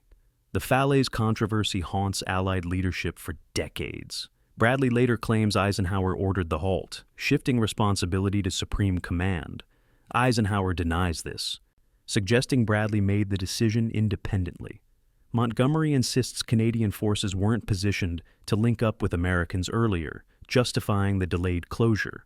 The truth is probably that all 3 share responsibility: Eisenhower for failing to personally direct the encirclement, Bradley for overcaution, Montgomery for slow advances that gave Germans time to organize escape. But the clearest responsibility belongs to Eisenhower for failing to override his subordinates' caution with explicit orders to close the gap, regardless of risk. It's the strategic failure of a political general who values subordinate relationships over battlefield decisiveness, who won't give direct orders when consensus fails. Patton's interpretation of Falaise is characteristically blunt. In his diary, he writes, "We could have won the war in August if Ike had the guts to let me close the gap. Instead, he worried about Montgomery's feelings and Bradley's caution, and 50,000 Germans escaped to kill our soldiers later." This is what happens when politicians play general. It's unfair. Eisenhower's decision-making considers factors Patton ignores, like maintaining Allied unity and preventing friendly fire disasters. But it's also accurate in identifying the core tension. Eisenhower values coalition cohesion over tactical perfection, while Patton values tactical perfection over everything. Neither approach is obviously correct. Wars require both perspectives. But the 2 perspectives can't coexist without constant friction, constant compromise, constant frustration for generals who believe their approach should dominate. As August 1944 ends and September begins, the Normandy campaign transitions into the race across France. Third Army has advanced 200 miles in 30 days, liberating vast territory, but also extending supply lines to breaking point.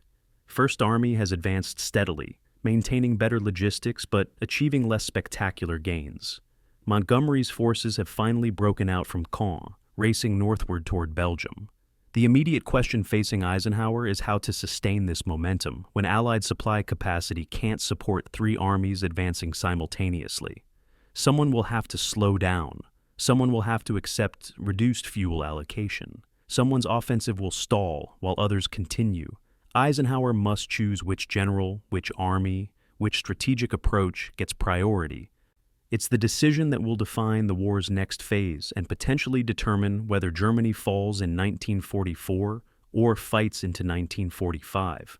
And whatever Eisenhower decides, at least one of his army commanders, probably Patton, will believe he chose wrong and that American soldiers will die because of political considerations triumphing over military sense. August 29, 1944. Verdun, France. Third Army's forward elements cross the Meuse River, capturing bridges intact, establishing bridgeheads on the eastern bank. Patton's lead divisions are 100 miles from the German border, positioned to drive straight into the Siegfried Line, fortifications, while German defenses are still disorganized from the France retreat. It's the kind of opportunity that appears once in a war, breakthrough exploitation at the moment when enemy forces have lost cohesion, but haven't yet established new defensive positions. Patton orders immediate exploitation, preparing to advance across the Moselle River and penetrate Germany itself. Then his fuel trucks arrive empty. The 400,000 gallons per day that Third Army requires to maintain operational tempo has been cut to 260,000 gallons. His tanks can advance another 50 miles, perhaps 75 if they drain every reserve. Then they'll sit immobilized while Germans rebuild defenses. The race across France is over, ended not by German resistance but by Allied logistics, and Patton knows exactly who to blame. The supply crisis stems from basic arithmetic that Eisenhower's staff should have calculated months earlier. Allied forces land supplies at Normandy beaches and the port of Cherbourg, roughly 300 miles from current front lines. Every gallon of fuel, every artillery shell, every ration must travel those 300 miles by truck because French railroads are destroyed and Allied engineers haven't rebuilt them. The truck fleet, organized as the Red Ball Express, can move 12,500 tons daily at maximum capacity. But 3 Allied armies require 18,000 tons daily to sustain offensive operations. The math doesn't work. Someone must receive reduced allocation. Eisenhower allocates based on strategic priorities. Montgomery's 21st Army Group receives 1,400 tons daily for Operation Market Garden, the planned airborne assault across Holland.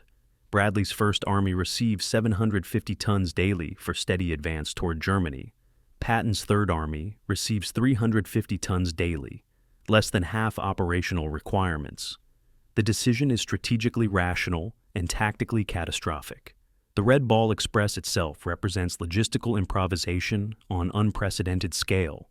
6,000 trucks drive 23,000 miles of designated routes, operating round the clock, piloted mostly by black soldiers from segregated quartermaster companies. The drivers average 5 hours sleep per night. Piloting deuce-and-a-half trucks at breakneck speed along roads marked with red balls directing traffic flow. They're supposed to maintain 35 miles per hour, but everyone knows that's impossible when carrying 5-ton loads on roads designed for farm carts. Convoys travel 45 to 50 miles per hour, accepting mechanical breakdown rates of 15% monthly. Maintenance crews work roadside, cannibalizing broken trucks for parts to keep others running. It's magnificent improvisation and totally insufficient for supporting 3 armies advancing simultaneously. The Red Ball can move supplies, or it can move them fast, but it can't do both at levels required for Patton's operational tempo. Patton's response to fuel shortage combines military ingenuity with outright theft. On September 2nd, he orders his quartermaster officers to requisition fuel from 1st Army and Communication Zone depots, requisition being euphemism for stealing, using forged transfer documents. 3rd Army trucks bearing falsified paperwork arrive at fuel dumps throughout northeastern France, claim to be authorized for fuel transfer, and depart with tens of thousands of gallons that were allocated to other commands. When depot officers question the paperwork, 3rd Army representatives claim emergency authorization from SHAEF, Supreme Headquarters Allied Expeditionary Force, knowing that verification will take days, and by then, the fuel will be burned in 3rd Army tanks. It's systematic fraud at division scale, violating every Army regulation regarding supply management. Patton later estimates his forces acquired over 400,000 gallons through these methods during September. He feels no guilt whatsoever. The strategic context makes Patton's fury comprehensible, if not justifiable. While 3rd Army sits idle 50 miles from Germany, Montgomery's Operation Market Garden consumes 1,347 transport aircraft missions, moving supplies that could have fueled 3rd Army's advance. Market Garden's objective: capture bridges across the Rhine at Arnhem, would theoretically enable Allied forces to bypass Siegfried Line and penetrate Germany's industrial heartland. It's strategically elegant and tactically insane, dropping 35,000 paratroopers behind German lines, expecting them to hold bridges until ground forces advance 60 miles through defended territory. Eisenhower approves the operation because Montgomery promises it will end the war by Christmas. Patton knows it will fail because he understands what Eisenhower apparently doesn't. that breakthrough operations require sustained momentum, not episodic surges dependent on airborne operations in enemy rear areas. September 10th through 17th, Market Garden unfolds exactly as Patton predicted. Allied paratroopers capture some bridges, but face stronger German resistance than intelligence expected. British XXX Corps advances toward Arnhem, but gets bogged down in narrow corridor fighting, advancing too slowly to relieve paratroopers before German forces surround them. At Arnhem itself, British 1st Airborne Division fights 9 days against increasing German strength before survivors withdraw, leaving 2,500 dead or missing. The operation gains some territory but fails to capture the crucial Rhine bridges. It consumes 1,347 aircraft sorties, immense quantities of supplies, and critical time, while German forces reinforce defenses across entire front. Market Garden proves that bold strategy without adequate logistics produces expensive failure, exactly the lesson Patton has been trying to teach Eisenhower since North Africa. September 19th, Versailles. Patton meets Eisenhower at SHAEF headquarters for what becomes their most confrontational conversation of the war. Patton argues that Third Army could have crossed the Rhine in early September if given Montgomery's fuel allocation. He pounds the conference table, shouting that, "My men can eat their belts, but my tanks have got to have gas." He accuses Eisenhower of political favoritism toward British forces, of sacrificing American lives to maintain coalition harmony, of letting Montgomery's failures dictate strategy. Eisenhower responds that coalition warfare requires balancing multiple national interests, that Market Garden had reasonable probability of success, that Patton's complaints ignore strategic complexity.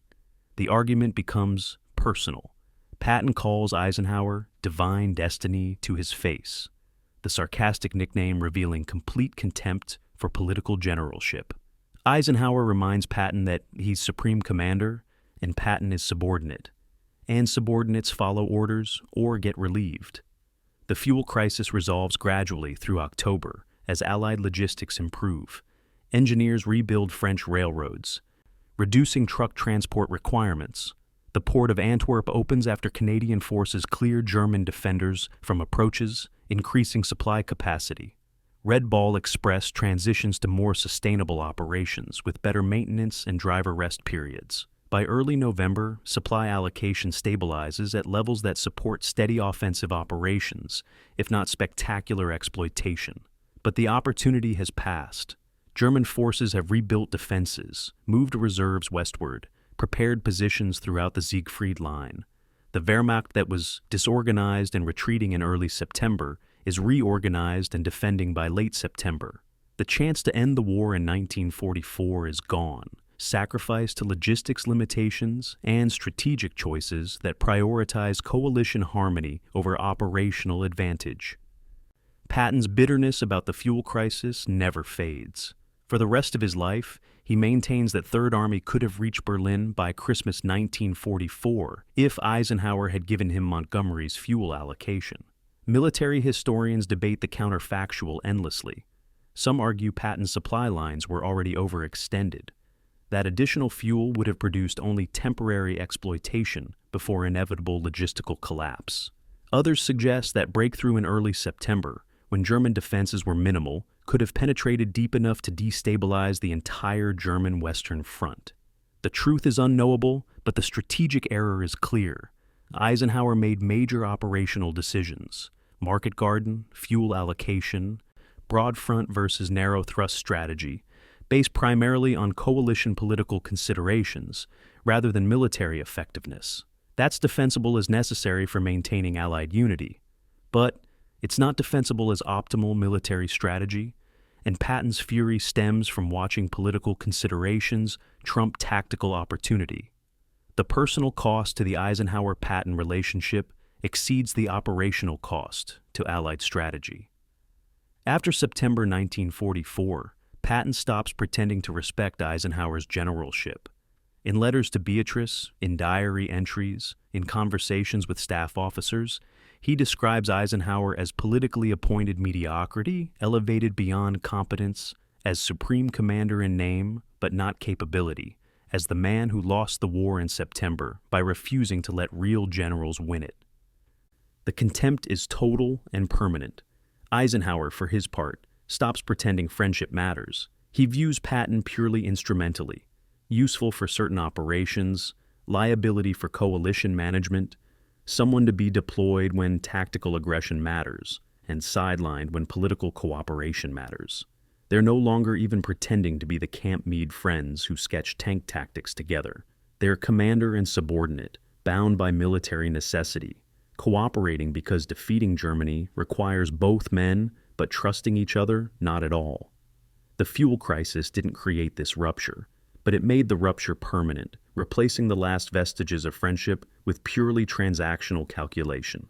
September 27th, 1944. Fort Driant, France. The 5th Infantry Division assaults the strongest of Metz's 22 fortresses, built 1899 through 1905 to stop German invasion, now defending against American attack.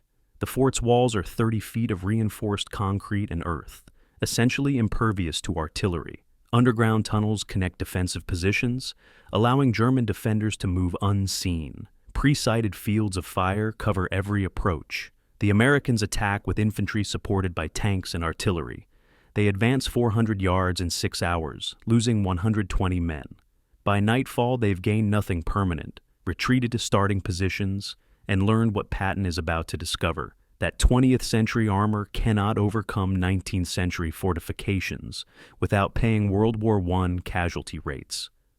The Lorraine campaign will continue for 12 weeks, cost 55,000 American casualties, and shatter Patton's mythology as the general who wins through speed and aggression. Because in Lorraine, there's nowhere to go fast, and nothing to do but die slowly. The Moselle River defines Lorraine's operational challenge. Unlike the open terrain of central France, where Patton's armor raced across hundreds of miles, Lorraine is a landscape of rivers, ridges, and fortified towns.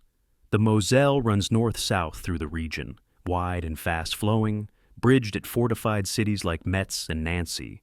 East of the Moselle lies the Siegfried Line, Germany's western defensive positions with bunkers, tank traps, and prepared artillery positions. Between the river and the German border, 40 miles of terrain that favors defense at every level. Patton's tactical advantages, mobility, exploitation, breakthrough, mean nothing when every town is a fortress and every ridge is a defensive position. He's facing the kind of warfare that killed millions in World War I, the attritional slog that armor was supposed to make obsolete, and he has no answer except to attack repeatedly and hope German casualties exceed American casualties. October the 3rd, Arneville Bridgehead. Third Army has finally forced a crossing of the Moselle, establishing a small bridgehead on the eastern bank near Arneville village. German counterattacks begin immediately, infantry and armor hitting the bridgehead from 3 sides, trying to eliminate it before Americans can expand. The fighting continues for 72 hours. American forces advance 2 miles in some sectors, lose a mile in others, gain and lose the same ground multiple times. German forces destroy 19 Sherman tanks in a single morning, targeting them with dug-in 88mm guns that outrange and outpower American tank weapons. By October 6th, the bridgehead still exists but hasn't expanded beyond artillery range of the western bank. Third Army has traded 800 casualties for a piece of ground barely large enough to deploy 2 battalions. It's the kind of exchange rate that characterizes the entire Lorraine campaign. High cost, minimal gain, slow progress measured in yards rather than miles. The weather transforms Lorraine from difficult to impossible. Rain begins in early November and continues for 34 of 40 days through mid-December. The Moselle floods, washing away temporary bridges and isolating units on the eastern bank.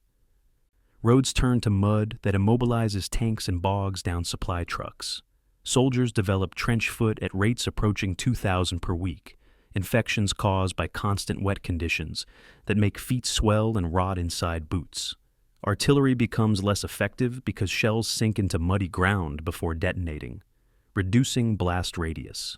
Air support disappears entirely on 80% of days when cloud cover prevents close air support missions.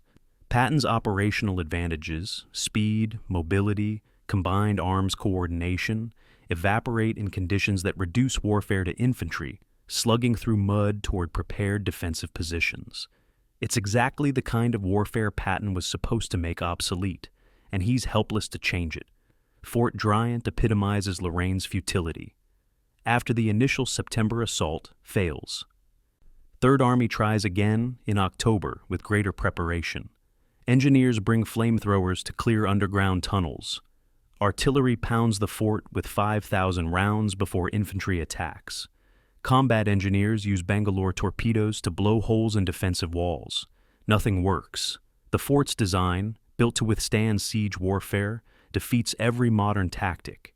Underground positions survive artillery bombardment. Flamethrowers can't reach deep tunnel systems. Infantry assaults expose soldiers to interlocking fields of fire from positions that can't be suppressed. After 10 days and 800 casualties, Third Army abandons the assault. Fort Driant will not fall until November 19, and only after German forces abandon it during general withdrawal. Americans lose nearly 1,000 men trying to capture a position the Germans leave voluntarily when Metz becomes indefensible. It's the definition of pointless sacrifice. November 8th, Patton writes in his diary, an entry that reveals his psychological state. "We can still lose this war. The Germans are colder and hungrier than we are, but they fight better. Our men are brave, but not well trained. We advance against positions we should bypass, attack when we should wait, take casualties we cannot afford. I am failing as a commander, and I don't know how to succeed differently." It's the most honest self-assessment Patton ever records. Acknowledgement that his tactical approach isn't working, that repeating attacks on fortified positions wastes lives without achieving objectives, that the general who conquered Sicily in 38 days can't conquer Lorraine in 12 weeks. The entry reveals something Patton normally hides: doubt, uncertainty, recognition that military genius has limits when terrain and weather eliminate the conditions that make genius relevant. The casualty statistics tell Lorraine's story more clearly than operational maps. Third Army suffers 55,182 casualties, killed, wounded, missing, between September and December. German casualties are estimated at 75,000 or higher, but Germans are defending their homeland and can afford higher exchange rates than attacking forces. More troubling than total casualties is the rate. Third Army advances 40 miles in 12 weeks at cost of 1,387 casualties per mile.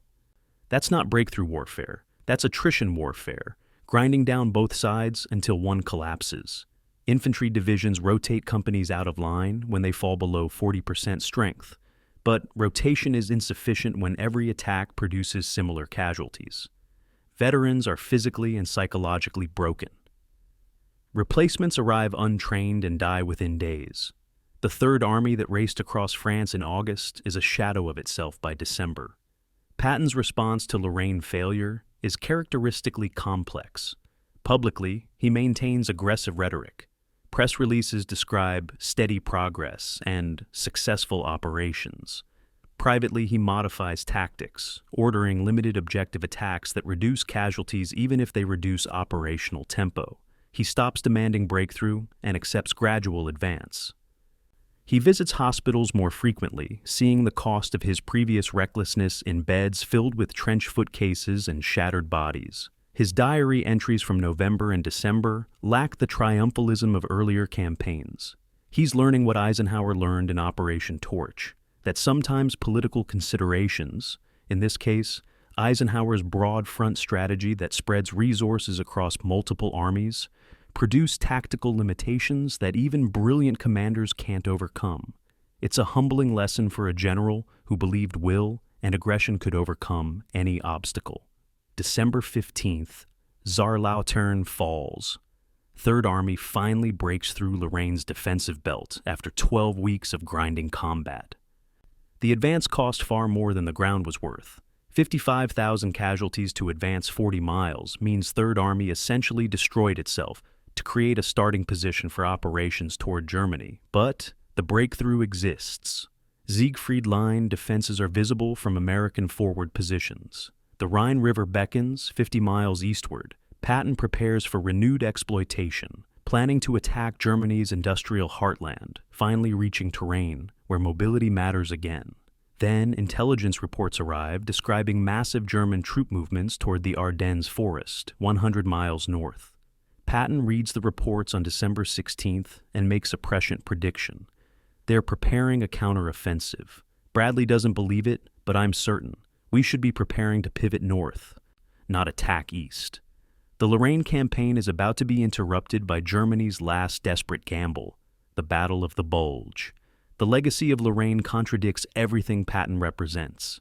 His reputation derives from fast mobile warfare, breakthrough exploitation, achieving maximum results with acceptable casualties. Lorraine represents the opposite: slow attritional warfare, failed breakthrough attempts, maximum casualties for minimal results. Military historians debate whether Lorraine proves Patton's limitations as commander, that he was brilliant at exploitation but mediocre at attritional fighting, or whether it proves that even brilliant commanders fail when political strategy, Eisenhower's broad front, eliminates the conditions, concentrated force, adequate supplies, that make brilliance relevant. Probably both interpretations contain truth. Patton was less effective in Lorraine because his tactical approach suited exploitation better than attrition.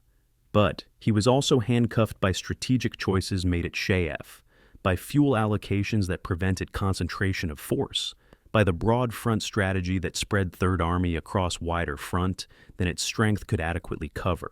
Blame belongs to multiple levels of command, but Patton bears ultimate responsibility for 55,000 casualties purchased at rates no attacking force can sustain indefinitely.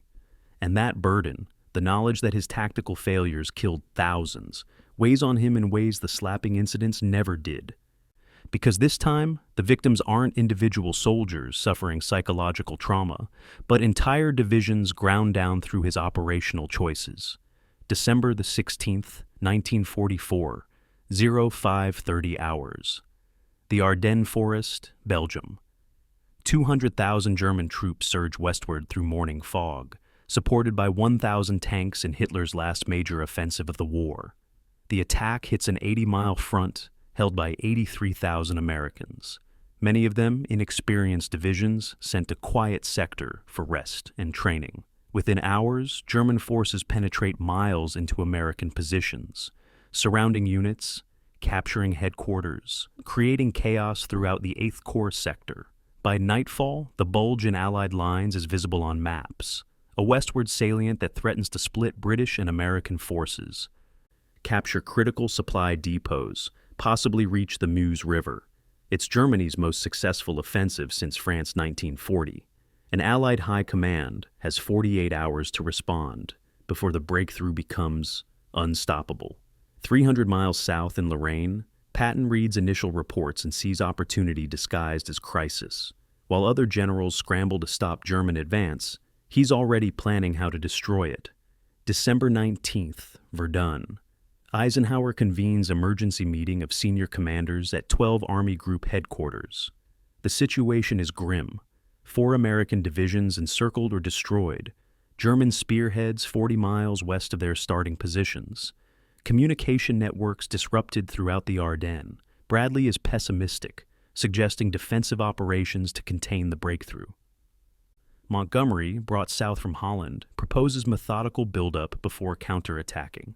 Eisenhower interrupts the doomsaying with rare decisiveness.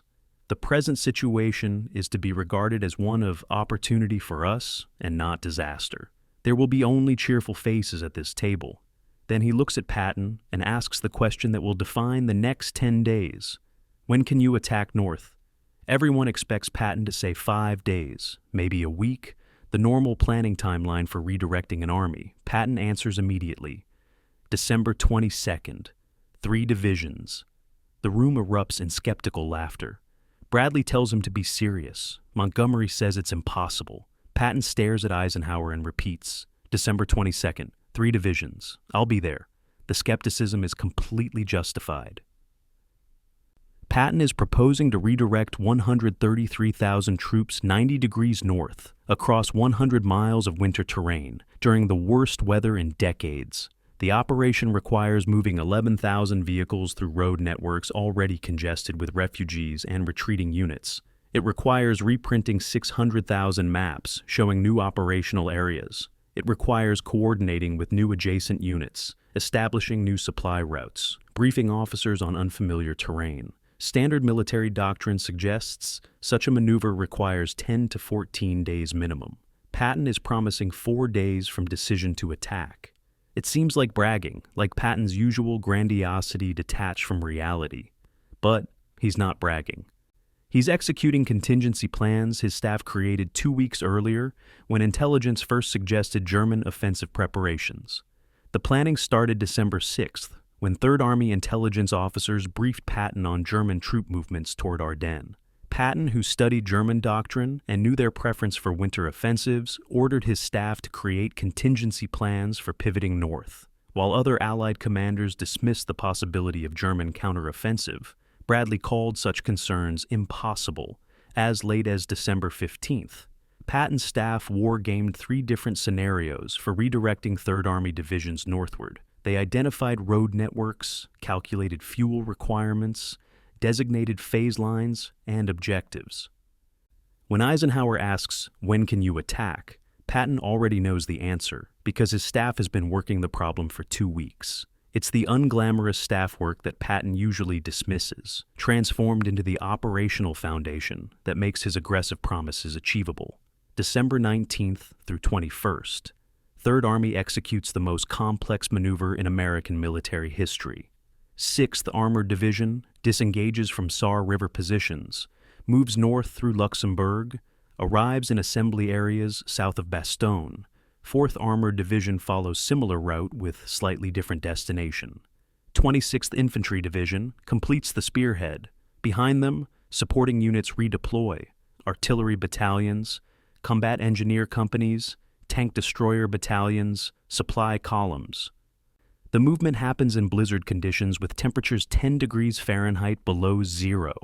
Vehicles skid on ice, slide off roads, break down in cold that freezes oil and cracks engine blocks. But the convoys keep moving. Military police redirect traffic at every intersection. Quartermasters establish fuel points along the routes. Medical units position ambulances at intervals to evacuate cold casualties. It's systematic organization, operating at tempo, that normally produces chaos, succeeding because planning preceded execution. Bastogne itself presents a crisis within the crisis. The town sits at a critical road junction, 7 highways converging, controlling movement throughout the Ardennes.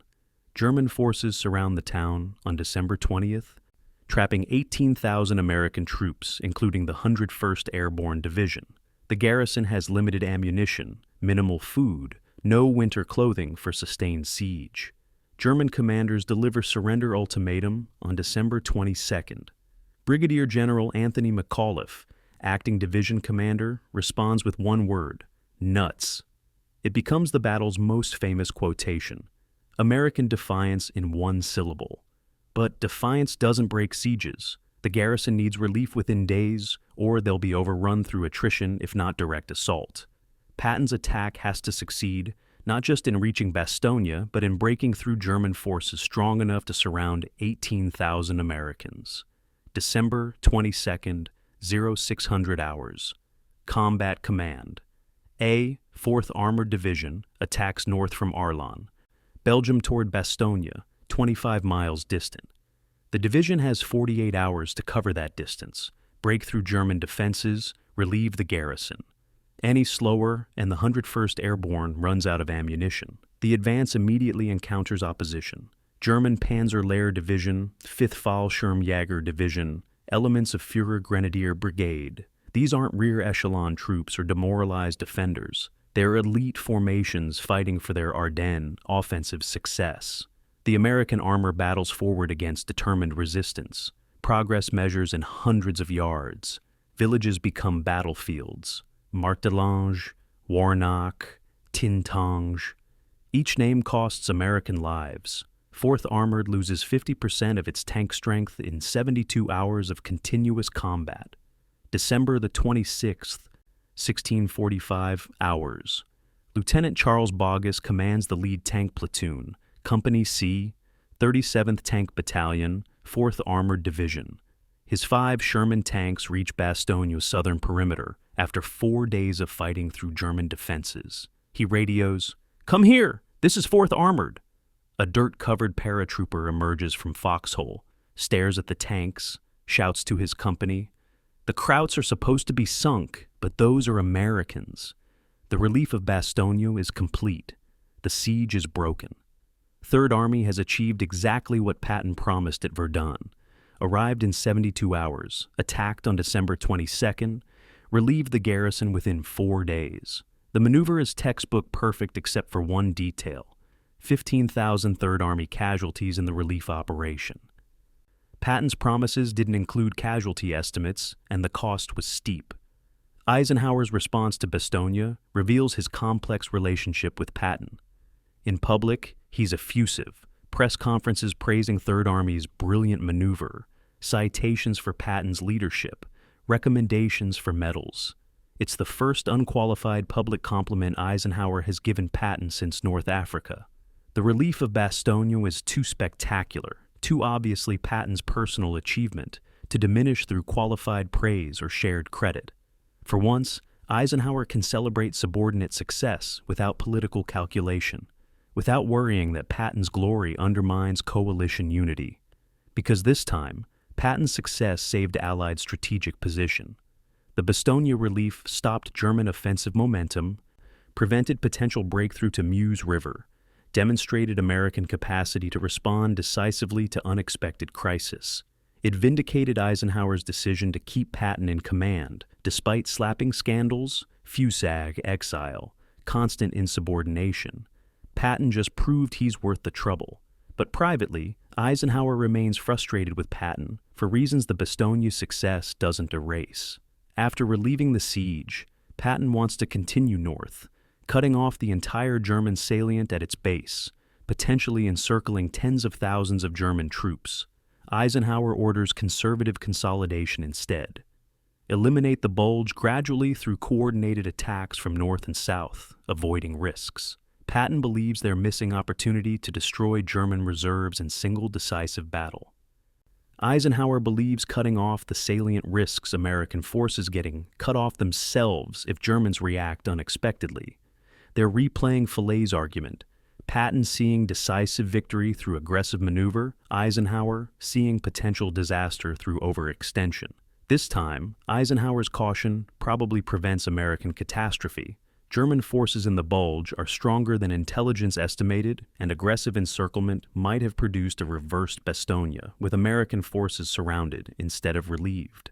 The Battle of the Bulge concludes through January 1945, with Allied forces gradually pushing German salient back to original positions. Final casualties tell the story of the campaign's scale: 19,000 Americans killed, 62,000 wounded, 23,000 captured or missing. German casualties are estimated higher, between 80,000 and 100,000. But Germany can less afford such losses at this stage of the war. The strategic outcome is total Allied victory. Germany's offensive capacity is broken. Reserves are exhausted. Western Front stabilizes, with Allies positioned to invade Germany itself. Tactically, Bastogne represents Patton's finest achievement. The moment when aggressive leadership, operational planning, and tactical execution align perfectly to achieve seemingly impossible objective. It's redemption for Lorraine's failures, vindication of the aggressive doctrine Eisenhower constantly constrains, proof that Patton-style warfare wins battles, even if it doesn't win political approval. The personal impact on Eisenhower-Patton relationship is paradoxically minimal. Patton proves his value at Bastogne, but proving value doesn't restore trust or friendship. Eisenhower acknowledges Patton's tactical brilliance while maintaining his broader critique. That Patton's successes come at costs Eisenhower finds unacceptable. That brilliant maneuvers sacrifice soldiers at rates sustainable only because American industrial capacity provides endless replacements. 15,000 casualties to relieve 18,000 surrounded troops is mathematically questionable. You're destroying nearly as many soldiers as you're saving. From Patton's perspective, the calculation is obvious. The 101st Airborne were elite troops worth saving. The casualties were necessary cost. The operation succeeded, which is the only metric that matters. From Eisenhower's perspective, success and cost are both relevant, and Patton's tendency to ignore cost makes him brilliant and dangerous simultaneously. They're the same arguments they've had since North Africa, unchanged by Bastogne's success because their fundamental values remain incompatible. Patton will never value soldier preservation over tactical victory. Eisenhower will never value tactical victory over coalition unity. And the war continues with both men locked into perspectives neither will abandon, cooperating because they must, but never reconciling because they can't. March 7th, 1945, 15:57 hours. Remagen, Germany. Sergeant Alexander Drabik of the 27th Armored Infantry Battalion becomes the first Allied soldier to cross the Rhine River when he sprints across the Ludendorff Bridge while German engineers frantically try to detonate demolition charges. The explosives fire but fail to collapse the structure. Faulty wiring, inadequate charges, or simple luck, depending on which engineer you ask afterward. Within minutes, American troops swarm across, establishing a bridgehead on the eastern bank. By nightfall, 8,000 Americans occupy the far side of Germany's greatest natural barrier, the river that Hitler promised would never fall to Western invaders. It's the kind of unexpected opportunity that changes campaigns, the lucky break that renders months of planning obsolete. But the bridge wasn't captured by Patton's Third Army. It belongs to Bradley's First Army, specifically General Courtney Hodges' forces. And Patton, reading reports in his headquarters 100 miles south, feels the race to Berlin slipping away before it even begins. The Remagen Bridge, Ludendorff Bridge, built 1916 through 1919, was never supposed to survive. German doctrine required destroying all Rhine crossings before Allied forces approached. Engineers placed demolition charges weeks earlier, tested circuits, positioned guards to prevent sabotage. But the bridge's capture reveals the Wehrmacht's deteriorating state in March 1945. The demolition commander was drunk. The charges were insufficient for the bridge's massive stone towers. Communication failures meant the order to blow the bridge arrived minutes before American troops, not hours. When explosives fired, they damaged the structure but didn't collapse it. German engineers watched in horror as their final barrier fell intact to advancing Americans. Hitler ordered 5 officers executed for the failure, a characteristically disproportionate response that changed nothing. The bridge stood, Americans crossed, and the Rhine barrier was broken through accident rather than assault. Bradley's immediate problem is exploiting Remagen without diverting resources from planned operations elsewhere.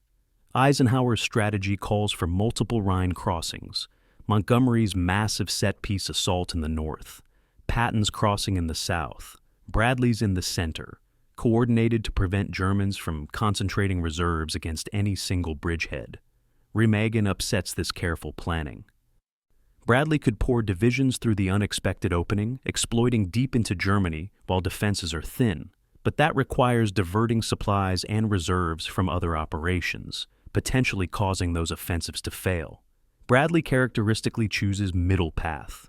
Reinforce Remagen enough to secure the bridgehead, but not enough to make it the main effort. It's tactically sound and strategically conservative, exactly the cautious approach that drives Patton insane.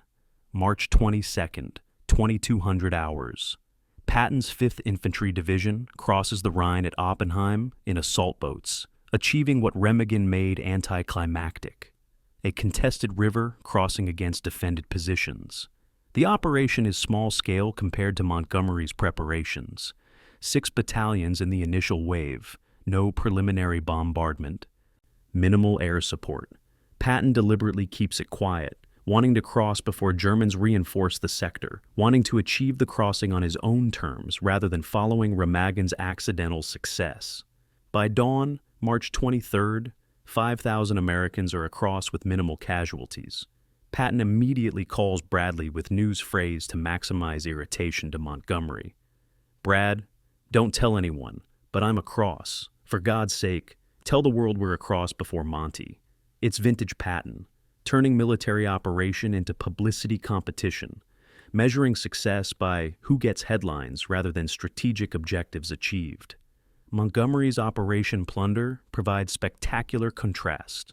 March 23rd through 24th, 1,250,000 artillery rounds bombard German positions. 3,500 aircraft support the assault.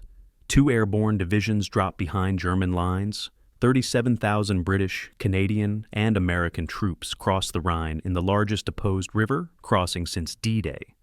The operation succeeds with surprisingly low casualties, under 1,000 killed in the initial assault, proving that overwhelming force properly applied achieves objectives efficiently. But the scale itself becomes the story. Newspapers report Montgomery's massive preparation, the air armada, the systematic destruction of German defenses. Patton's 6th Battalion night crossing gets brief mentions in comparison. Montgomery has the bigger operation. Patton has the better story. Neither general is satisfied with what the other achieved. The post-crossing race reveals Allied strategy at its most dysfunctional. With multiple bridgeheads established, Eisenhower must decide which army drives deep into Germany and which armies provide supporting efforts. Montgomery expects priority. His 21st Army Group is positioned to advance across North German Plain directly toward Berlin. Patton expects priority. 3rd Army is closer to Germany's industrial heartland and demonstrated at Bastogne that aggressive exploitation wins battles. Bradley expects priority. 1st Army holds Remagen, the largest bridgehead, and Bradley commands both 1st and 3rd Armies, giving him numerical superiority. Eisenhower, facing 3 commanders each convinced their approach is correct, makes a decision that satisfies nobody: broad front advance with no army receiving decisive priority. It's coalition management disguised as military strategy, political compromise presented as operational plan. March 28th changes everything. Eisenhower cables the combined chiefs of staff in Washington and London. Berlin itself is no longer a particularly important objective. Instead, 3rd Army will drive toward Czechoslovakia, 1st Army will advance through central Germany, 9th Army will shift to Montgomery's command for northern operations. The Elbe River, 50 miles west of Berlin, becomes the stop line where American forces will halt and wait for Soviet armies approaching from the east. It's the most controversial decision of Eisenhower's career, subordinating military objectives to political agreements made at Yalta Conference, accepting Soviet capture of Berlin to preserve Allied unity. The military logic is sound. Taking Berlin might cost 100,000 American casualties for a city that Yalta. Agreements assigned to Soviet occupation anyway. The political implications are catastrophic, surrendering Germany's capital to Stalin, creating the optics of Soviet victory while American armies sit idle, potentially determining Europe's political geography for generations. Patton's reaction combines military analysis with political fury.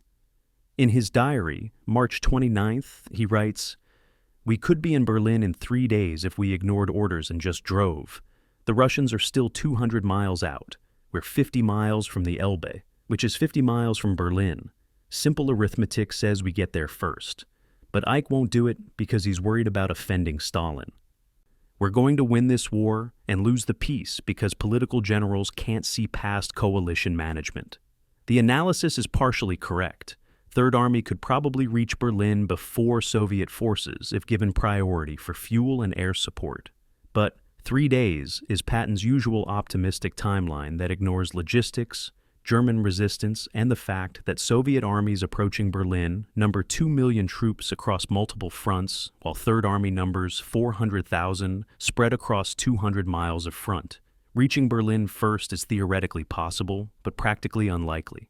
The Elbe River becomes the de facto finish line for the Western Allied advance.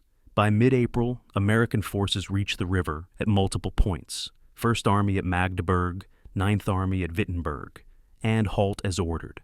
Soviet forces are still fighting in Berlin's outskirts, still a week from capturing the city. The gap between American and Soviet positions is perhaps 30 miles, easily closed by aggressive exploitation. But Eisenhower's orders are explicit. Stop at the Elbe, establish defensive positions, wait for Soviets. No reconnaissance across the river. No movement toward Berlin. The directive serves multiple purposes.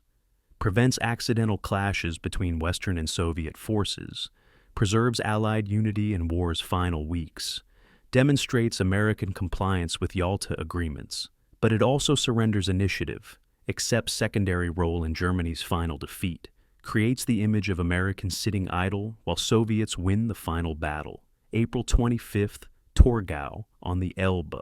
American and Soviet forces meet, linking up the Western and Eastern fronts, cutting Germany in half. The newsreel footage is diplomatically perfect. American and Soviet soldiers shaking hands on a destroyed bridge, smiling for cameras, celebrating joint victory. Eisenhower issues congratulations, noting historic link-up of Allied forces. The combined chiefs declare the meeting proof of Allied cooperation. But the political subtext is unmistakable. Soviets approached from 150 miles away, while Americans approached from the 50 miles away.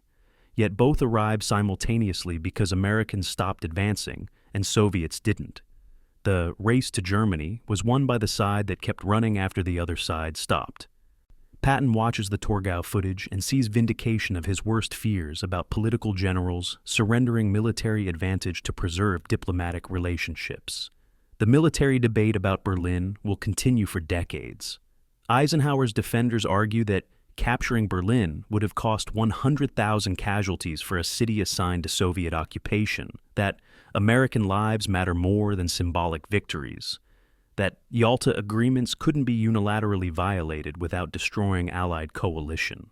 Critics argue that reaching Berlin first would have strengthened Western negotiating position in post-war Europe, that Eisenhower overestimated the difficulty of capturing Berlin while underestimating Soviet political ruthlessness, that preserving Allied unity with Stalin was futile given Soviet intentions to dominate Eastern Europe regardless.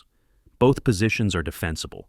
What's indefensible is Eisenhower's failure to recognize the political implications of his military decision, that surrendering Berlin meant surrendering Europe's symbolic heart, that Americans watching Soviets raise flags over Reichstag would question what their armies accomplished.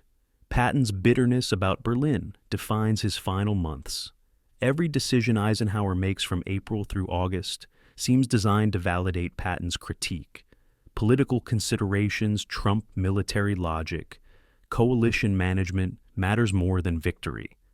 American strength is subordinated to Soviet sensibilities. When Eisenhower orders Third Army to halt at Czechoslovakia's border while Soviets liberate Prague, Patton sees pattern. When occupation zones are drawn, giving Soviets control of eastern Germany despite Western armies capturing much of that territory, Patton sees betrayal. When American forces withdraw from advanced positions to comply with Yalta boundaries, Patton sees surrender. He's not entirely wrong. Eisenhower is making decisions based on political agreements rather than military opportunities. The question is whether those political agreements represent necessary coalition management or unnecessary appeasement. And that question will haunt debates about World War II's conclusion for 70 years. The race to the Elbe resolves nothing about the Eisenhower-Patton relationship, because both generals emerge convinced their approach was correct. Eisenhower preserved Allied unity, avoided potential catastrophe of American-Soviet clashes, complied with agreements made by Roosevelt and Churchill. Patton reached advanced positions quickly, demonstrated aggressive warfare's effectiveness, proved Third Army could achieve objectives other commanders thought impossible. But Eisenhower's achievement required constraining Patton, and Patton's achievement suffered from Eisenhower's constraints. They needed each other. Eisenhower needed Patton's combat effectiveness. Patton needed Eisenhower's political protection, while simultaneously preventing each other from fully implementing their visions. It's the fundamental paradox of their relationship, unchanged from North Africa through Germany's conquest. Coalition warfare requires both political skill and tactical brilliance. But the two skill sets are possessed by different men with incompatible philosophies, and neither can succeed without the other, yet neither can fully succeed with the other. The war in Europe is ending. Their partnership is about to face its final, fatal test in occupation rather than combat. May 4th, 1945, 1000 hours. Prague, Czechoslovakia. Czech resistance fighters rise against German occupation forces, seizing radio stations, erecting barricades, broadcasting desperate pleas for Allied liberation. The uprising is premature, coordinated with expected American arrival that hasn't happened because Eisenhower ordered Third Army to halt at Pilsen, 50 miles southwest of Prague. The resistors fight with captured weapons and improvised explosives against German forces that include SS units withdrawing from the collapsing Eastern Front. Czech casualties mount immediately. Snipers picking off resistance fighters, summary executions of captured rebels, reprisal killings of civilians accused of supporting the uprising. Radio broadcasts from Prague become increasingly desperate as announcers describe street fighting, ammunition shortages, requests for anyone to help. American soldiers in Pilsen can hear the broadcasts. They are 50 miles from Prague. Soviet forces are 150 miles away. But Eisenhower's orders are explicit. Do not advance beyond Pilsen. And Patton, for perhaps the only time in the war, follows orders he considers catastrophically wrong. The Czechoslovakia situation represents everything Patton despises about political warfare. Third Army reached Pilsen on May 6th after rapid advance from Germany, encountering minimal German resistance. The road to Prague is open. American reconnaissance reports scattered German units retreating eastward.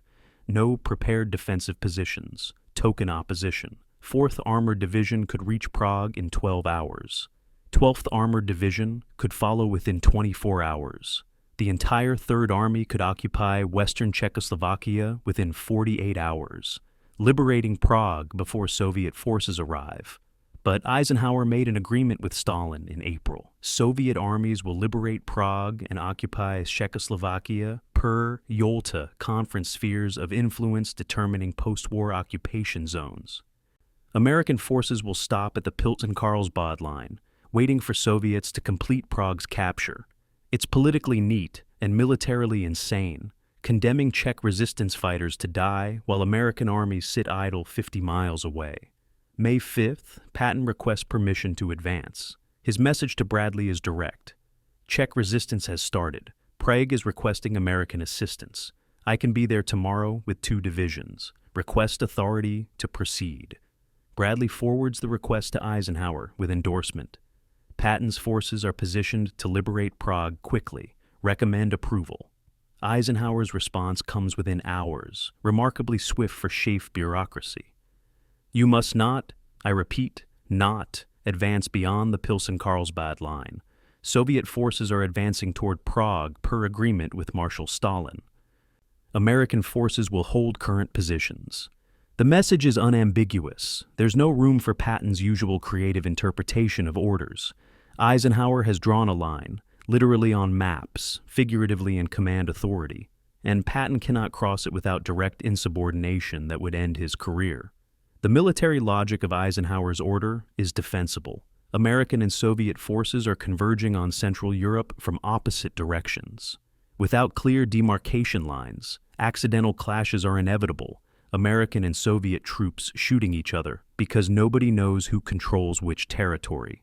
The Pilsen-Carlsbad line provides clear boundary. Everything west belongs to American occupation zone. Everything east belongs to Soviet zone.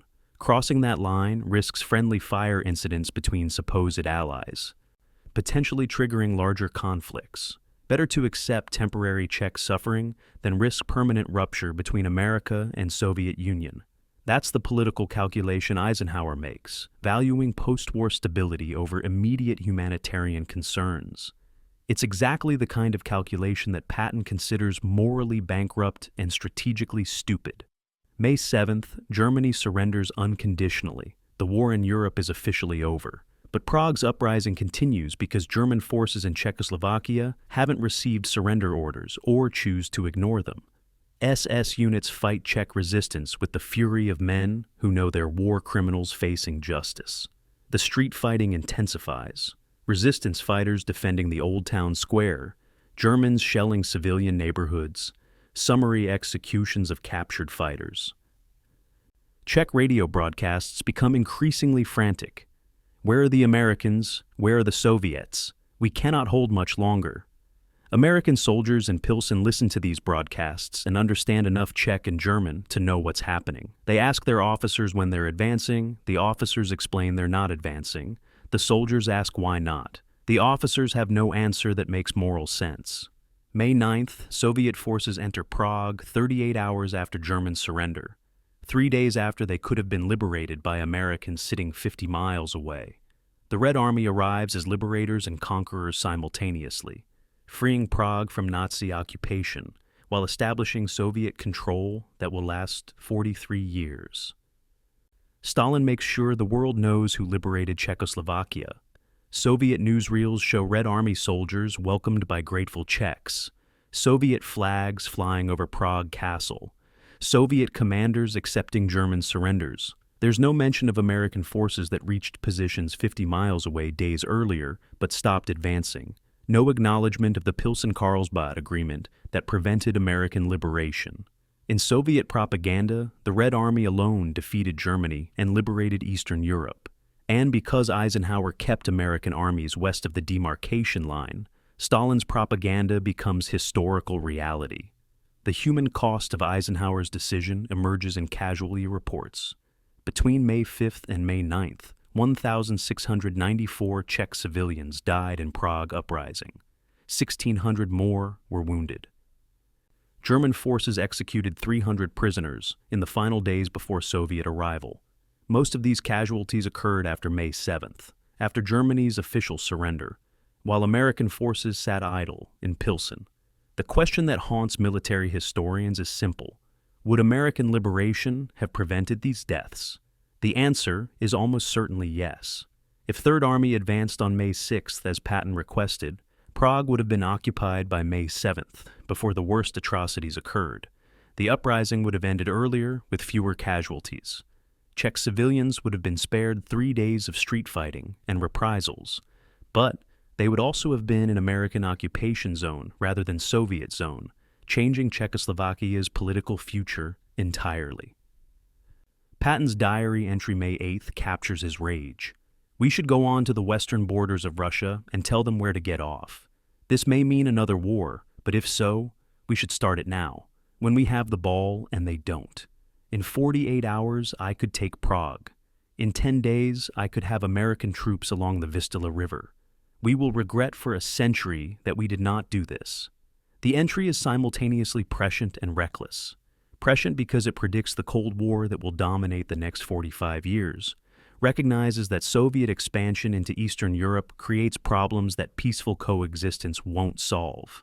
Reckless because it advocates World War III while World War II isn't even officially concluded, assumes American public would support another war immediately after winning this one. Ignores that Soviet armies outnumber American forces in Europe by millions. Patton sees military opportunity without recognizing political impossibility. The strategic question underlying Prague is whether Eisenhower's deference to Stalin was necessary alliance management or naive appeasement. Defenders argue that Yalta agreements represented realistic accommodation to Soviet military facts. The Red Army conquered Eastern Europe, and, pretending otherwise, would have fractured the alliance during war's final months. Critics argue that American military strength in May 1945 gave leverage to renegotiate Yalta terms, that Stalin would have accepted American occupation of Prague rather than fight his allies, that Eisenhower surrendered negotiating advantage without even testing Soviet response. The truth is probably that Stalin would have opposed American advance into Soviet-designated zones, but wouldn't have fought to prevent it, meaning Eisenhower could have liberated Prague without triggering World War III, but chose political caution over military opportunism. Patton never forgives Eisenhower for Prague. In his mind, it's the culminating example of political generalship's failure. Preserving alliance with Stalin while Czech civilians die, following diplomatic agreements while military opportunity beckons, choosing coalition management over human lives. Every subsequent decision Eisenhower makes regarding Soviet relations confirms Patton's judgment. When American forces withdraw from advanced positions in Germany to comply with Yalta occupation zones, Patton sees appeasement. When Eisenhower prohibits American commanders from criticizing Soviet occupation policies, Patton sees censorship. When military government regulations require cooperation with Soviet authorities, Patton sees collaboration with future enemies. The Prague episode transforms Patton's critique of Eisenhower from professional disagreement about tactics into ideological opposition to entire strategic approach. The missed opportunity haunts both men differently. Eisenhower justifies Prague decision throughout his post-war career, memoirs, interviews, presidential speeches, arguing that preserving Allied unity was worth the cost, that starting conflicts with Soviets in May 1945 would have been catastrophic, that political agreements must be honored even when militarily disadvantageous. His justification never quite addresses the core question. Was honoring an agreement with Stalin worth 1,694 Czech lives?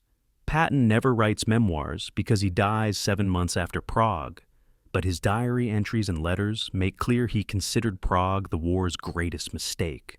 Worse than Falaise Gap, worse than Market Garden, worse than any tactical failure because it was deliberate strategic choice rather than battlefield error. Both men are partially right. Eisenhower preserved Allied coalition at Prague's cost.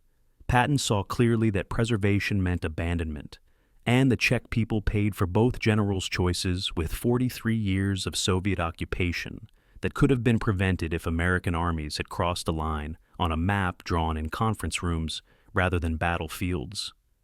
May 15, 1945, Munich, Bavaria. General George Patton assumes command of Bavaria's military government, responsible for 16 million Germans in territory that includes Munich, Nuremberg, and Berchtesgaden, Hitler's mountain retreat. The appointment makes administrative sense. Third Army conquered Bavaria, and its commander naturally transitions to governing it. But appointing Patton as military governor is like appointing a surgeon to practice internal medicine. Overlapping skills, but fundamentally different missions. Combat command requires decisive action, clear objectives, immediate results. Military government requires patient administration, political sensitivity, tolerance for ambiguity. Patton possesses none of these qualities. He's a warrior being ordered to become a bureaucrat. A general whose entire career prepared him to destroy enemies, now ordered to rebuild their society. The appointment will last 4.5 months and destroy what remains of his reputation. The scope of Bavaria's challenges exceeds any military operation Patton faced during the war.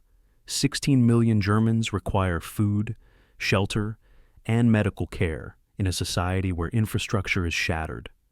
750,000 displaced persons, concentration camp survivors, forced laborers, prisoners of war, occupy makeshift camps requiring repatriation to dozens of countries. 400,000 Nazi Party members must be identified, investigated, and removed from positions of authority per denazification policy. Courts must restart to handle civil and criminal cases. Schools must reopen. Utilities must be restored. Currency must be stabilized. And underlying everything, preventing starvation, disease epidemics, and civil disorder in a defeated population that outnumbers American occupation forces 100 to 1. It's governing a country-sized territory with army-sized resources, and it requires exactly the political sophistication and administrative patience that Patton has spent his career avoiding. June 1945, Patton tours displaced persons camps and makes the worst mistake of his occupation. At former concentration camps now housing survivors, he sees conditions that shock even battle-hardened soldiers: skeletal figures, disease-ravaged bodies, psychological trauma so severe that many survivors can't speak coherently. Any normal observer would recognize victims requiring compassion and assistance. Patton sees something different. In private letters to Beatrice, he writes, "The displaced person is a subhuman species without any of the cultural refinements of our own people. These people do not understand toilets and refuse to use them, except as repositories for tin cans, garbage, and refuse. They decline, where practicable, to use latrines, preferring to relieve themselves on the floor. The description reveals complete failure to understand that survivors of systematic starvation, torture, and dehumanization behave differently than middle-class Americans. That trauma produces behaviors that seem irrational to observers who haven't experienced horror. The denazification policy creates Patton's central administrative failure. Allied Control Council orders require removing all Nazi Party members from positions of authority. Government administration, judiciary, education, utilities, transportation. The policy's goal is preventing Nazis from controlling post-war Germany, ensuring democratic rebuilding. But implementation is nearly impossible. Over 8 million Germans joined the Nazi Party at some point between 1933 and 1945. Many joined voluntarily, enthusiastic believers in Hitler's ideology. Many joined pragmatically, recognizing party membership was required for professional advancement. Distinguishing between enthusiastic Nazis and opportunistic members is subjective. Removing all members cripples administration because in many towns, every competent administrator was a party member. Patton's solution is simple. Ignore the policy, retain Nazi administrators, prioritize getting utilities running over denazification purity. July 1945, Patton's approach to denazification crystallizes. He argues in messages to Eisenhower, more than half of the German people were Nazis, and we would be in a hell of a fix if we tried to remove all Nazi Party members. The way I see it, this Nazi thing is just like a Democratic-Republican election fight. The comparison is staggeringly ignorant. The Nazi Party orchestrated genocide that killed 6 million Jews, started a war that killed 40 million people, and created industrial murder on unprecedented scale. Comparing this to American electoral politics suggests Patton either doesn't understand Nazism's criminality or doesn't care. His staff tries to explain why the comparison is offensive and dangerous. Patton dismisses their concerns, arguing that getting Bavarian government functioning matters more than moral purity about administrators' political history. The retention of Nazi officials becomes systematic. Patton appoints former Nazi Party members to positions throughout Bavarian administration. His justification is pragmatic. They are the only people with administrative experience. They know how systems work. Replacing them with inexperienced anti-Nazis would produce chaos. But the policy violates explicit orders from the Chef, contradicts denazification goals, and creates headlines that make Eisenhower's position impossible. Newspapers report, Patton retains Nazis in government positions. Allied Control Council demands explanation. Soviet representatives use Patton's policies as propaganda, claiming Americans never seriously intended to denazify Germany. Eisenhower receives complaints from Washington, London, and Moscow simultaneously. The political pressure becomes unsustainable. September 22, 1945. Patton holds a press conference at Bad Tolz that destroys what remains of his occupation career. 60 reporters attend, expecting routine briefing on Bavaria's reconstruction. Instead, Patton defends his denazification policies with the Nazi Democrat comparison, arguing that party membership was meaningless for most Germans, that removing all Nazis would cripple administration. A reporter asks whether Patton is softening on Nazis. Patton responds, I despise and abhor Nazis and Hitlerism as much as anyone. What we are trying to do is to create a Germany that will not start another war, and the way to do that is not by picking out individuals who happen to join a political party. The statement is defensible in isolation, but in context, defending retention of Nazis while violating orders, comparing Nazis to Republicans, it reads as dismissing the Holocaust and minimizing Nazi criminality. The press conference triggers immediate outrage. September 23rd, newspapers across America carry headlines. Patton defends Nazis. General says Nazi membership like Republican Party. Patton violates denazification orders. Editorial pages demand his relief. Members of Congress issue statements questioning Patton's judgment and Eisenhower's oversight. Jewish organizations condemn the Nazi-Republican comparison as trivializing genocide. Allied Control Council demands Patton's removal from military government. Within 72 hours, the political pressure on Eisenhower becomes untenable. He must either relieve Patton or defend policies that violate orders and offend basic moral sensibilities. There's no middle ground this time, no way to protect Patton while maintaining command authority. September 28th, Eisenhower summons Patton to Frankfurt headquarters for what witnesses describe as the most difficult meeting between the two generals. Eisenhower outlines the political situation, congressional demands for relief, Allied Control Council complaints, newspaper editorials, protests from Jewish organizations. He explains that Patton's denazification policies violate orders, and his press statements defending those policies make the situation indefensible. Patton's response combines defiance and incomprehension. He argues his policies work, that Bavaria is more stable than other occupation zones, that moral purity matters less than practical governance. Eisenhower explains that's not the point. The point is following orders and understanding political implications of administrative decisions. The meeting ends with Eisenhower's decision. Patton will be relieved of Bavaria military government and Third Army command, reassigned to 15th Army, a headquarters that exists only on paper to compile historical records. October 2nd, 1945, Eisenhower publicly announces Patton's relief. The press release is diplomatically worded. Patton is being reassigned to different responsibilities, and Third Army command will transfer to General Lucian Truscott. But everyone understands what happened. Patton was fired for incompetence in occupation role, for violating denazification orders, for making politically catastrophic statements defending Nazi retention. It's public humiliation for America's most famous combat general, headline-making relief that confirms every criticism Eisenhower's enemies made about his inability to control subordinates. But Eisenhower has no choice. Patton's failures aren't tactical errors that can be overlooked for combat effectiveness. They are policy violations and moral failures that undermine Allied occupation goals and American credibility. Protecting Patton this time would require Eisenhower to sacrifice his own command authority. Patton's reaction to relief combines bitterness and bewilderment. He writes to Beatrice, "I am to be relieved of command and sent to a paper headquarters because I told the truth about needing experienced administrators, Nazi or not.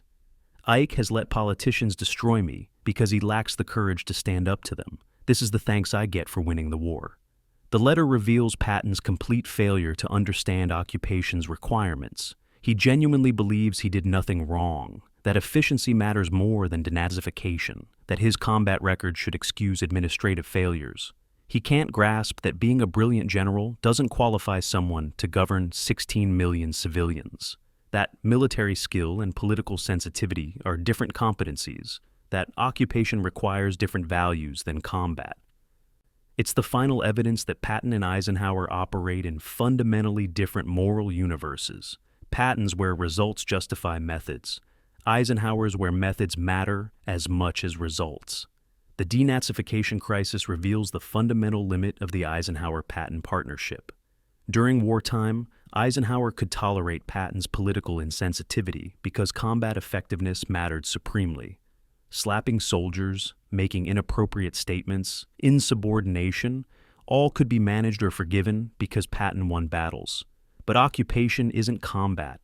Occupation requires political sensitivity, administrative competence, moral awareness. Patton possesses none of these qualities and can't develop them because his entire identity depends on being warrior general who values aggression over accommodation. Eisenhower can't protect him anymore because protecting administrative failure would undermine occupation's entire purpose. The partnership ends not in battlefield glory, but in bureaucratic failure, not because Patton lost battles, but because he couldn't transition from warrior to administrator.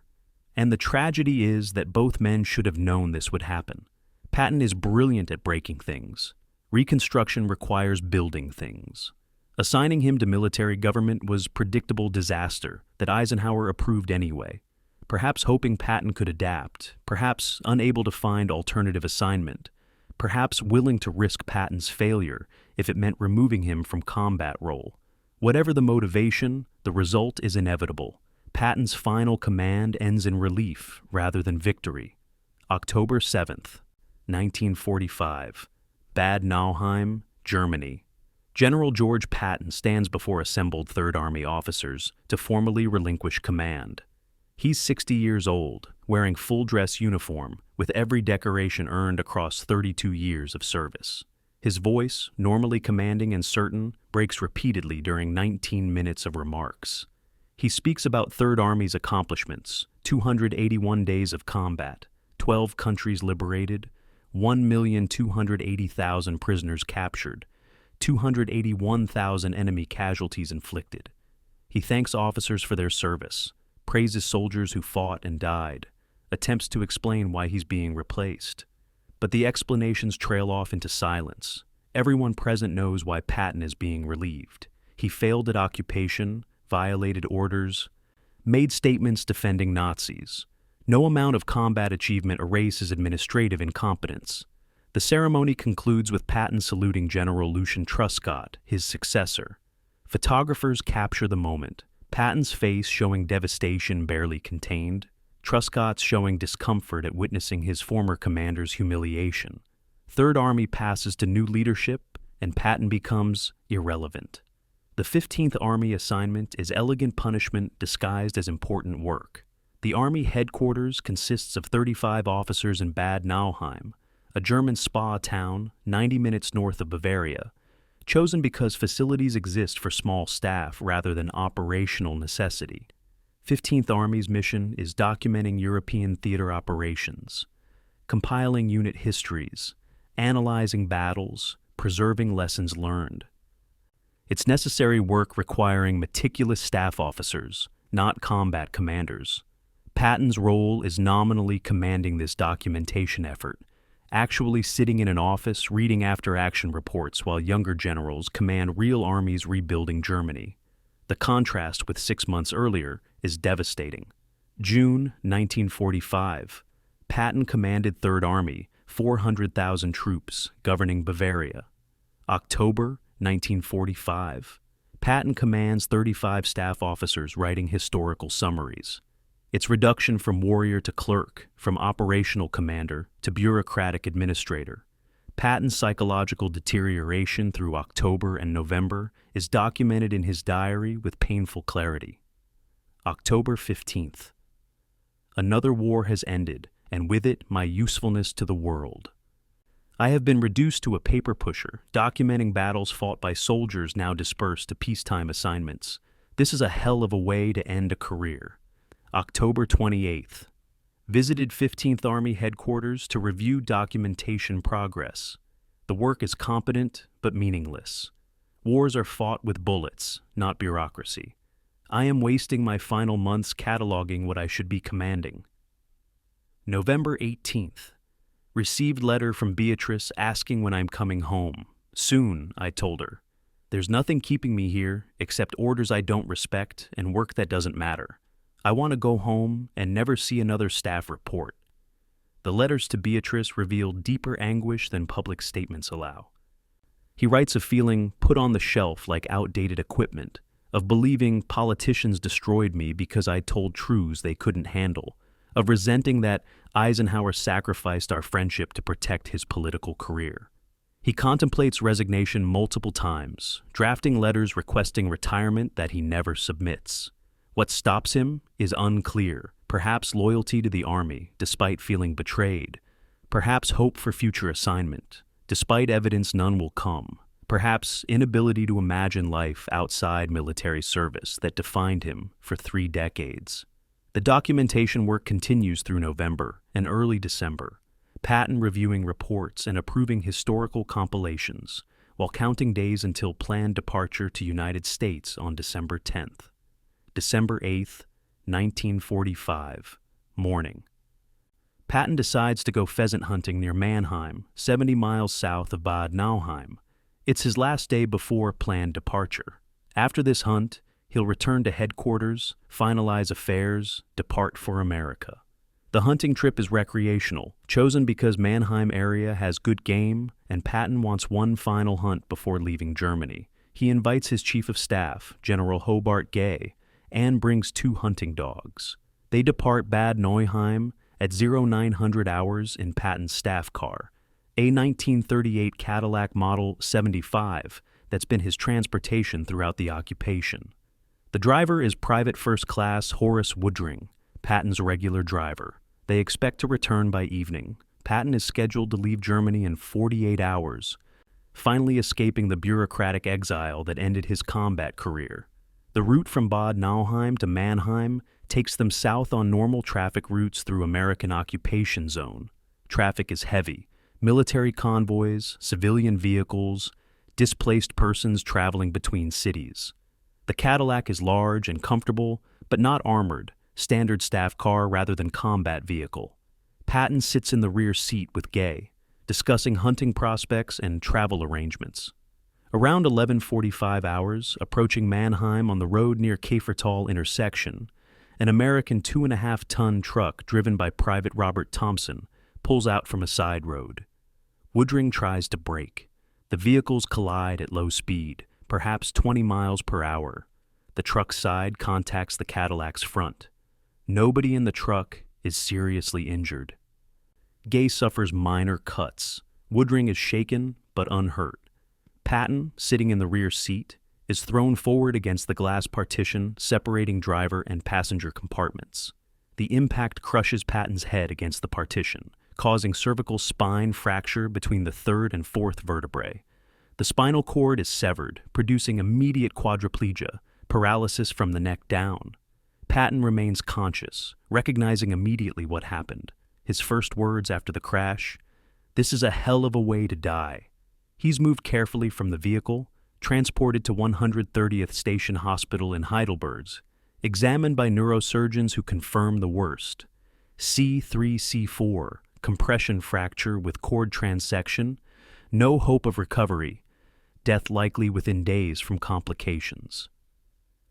The news reaches Eisenhower within hours. He immediately flies to Heidelberg, arriving December 10th, sitting at Patton's bedside, trying to comfort the friend he just relieved from command. December 9th through 21, Patton survives longer than medical staff expect. The fracture should cause respiratory failure within days, but Patton's physical condition, maintained through lifetime of athletics and military training, keeps him alive. He remains conscious and mentally alert, dictating letters, receiving visitors, discussing Third Army history with staff officers who visit daily. Beatrice arrives from United States on December 14th, maintaining vigil at his bedside. Eisenhower visits daily when duties allow, sitting with the man who was friend, subordinate, brilliant general, and constant problem for nearly 3 decades. The conversations are private, unrecorded. Both men know Patton is dying. Neither discusses the relief from Third Army Command, the denazification disaster, the accumulated resentments. They talk about Camp Meade, about tank tactics developed in 1919, about mutual friends now scattered across the world. For brief moments, they're the two young captains again, friends discussing military theory without hierarchy or politics intervening. December 21st, 1755 hours. Patton dies from pulmonary embolism, blood clot that travels to his lungs and causes heart failure. Beatrice holds his hand as he loses consciousness. His last words, spoken minutes earlier, "This is a hell of a way to die." They are the same words he spoke at the accident scene, suggesting Patton spent his final 12 days contemplating the irony that combat never killed him, but a traffic accident did. The official cause of death is listed as pulmonary embolism, resulting from immobility caused by cervical fracture. But the broader cause is simpler. Patton survived every German attempt to kill him across 2 years of combat, only to die in a peacetime accident 2 days before returning home. The warrior who courted death for 30 years died randomly, pointlessly, after the war ended, and his military career was already finished. The funeral arrangements reflect Patton's final wishes and Eisenhower's recognition of what's appropriate. Patton requested burial among his soldiers rather than in a family plot or Arlington National Cemetery. Eisenhower approves burial at Luxembourg American Cemetery, where 5,000 Third Army soldiers already rest. The grave marker is identical to enlisted soldiers, plain white cross with name, rank, and dates. No special monument, no larger headstone, nothing distinguishing the general from the privates who served under him. It's simultaneously humble and appropriate, Patton choosing to spend eternity among the men he commanded, rather than among the generals and politicians he disdained. The funeral on December 24th is attended by 1,200, including Eisenhower, Bradley, Spaatz, Truscott, and thousands of enlisted soldiers. European newspapers cover it extensively. American newspapers run obituaries noting Patton's combat achievements while minimizing recent controversies. Eisenhower's private response to Patton's death is revealed in a letter to Beatrice. Never published during Eisenhower's lifetime, discovered decades later in archives. He writes, "George was the finest tactical commander I ever knew, and one of the most difficult subordinates any commander ever had. I valued him as a general and treasure my memories of our friendship before war complicated everything. I failed him in some ways. Perhaps I should have prevented his assignment to Bavaria, knowing his temperament. Perhaps I relieved him too harshly, forgetting how much he contributed. But I also know he would have failed anywhere except combat command. And the war ended. There was no place for warriors when the shooting stopped." The letter is remarkably honest, acknowledging failure, recognizing complexity, accepting that both men bore responsibility for a partnership that produced victories and disasters in roughly equal measure. The final irony of Patton's death is timing. Private Thompson, the truck driver whose vehicle killed Patton, is never charged with any offense. The accident investigation concludes it was unavoidable.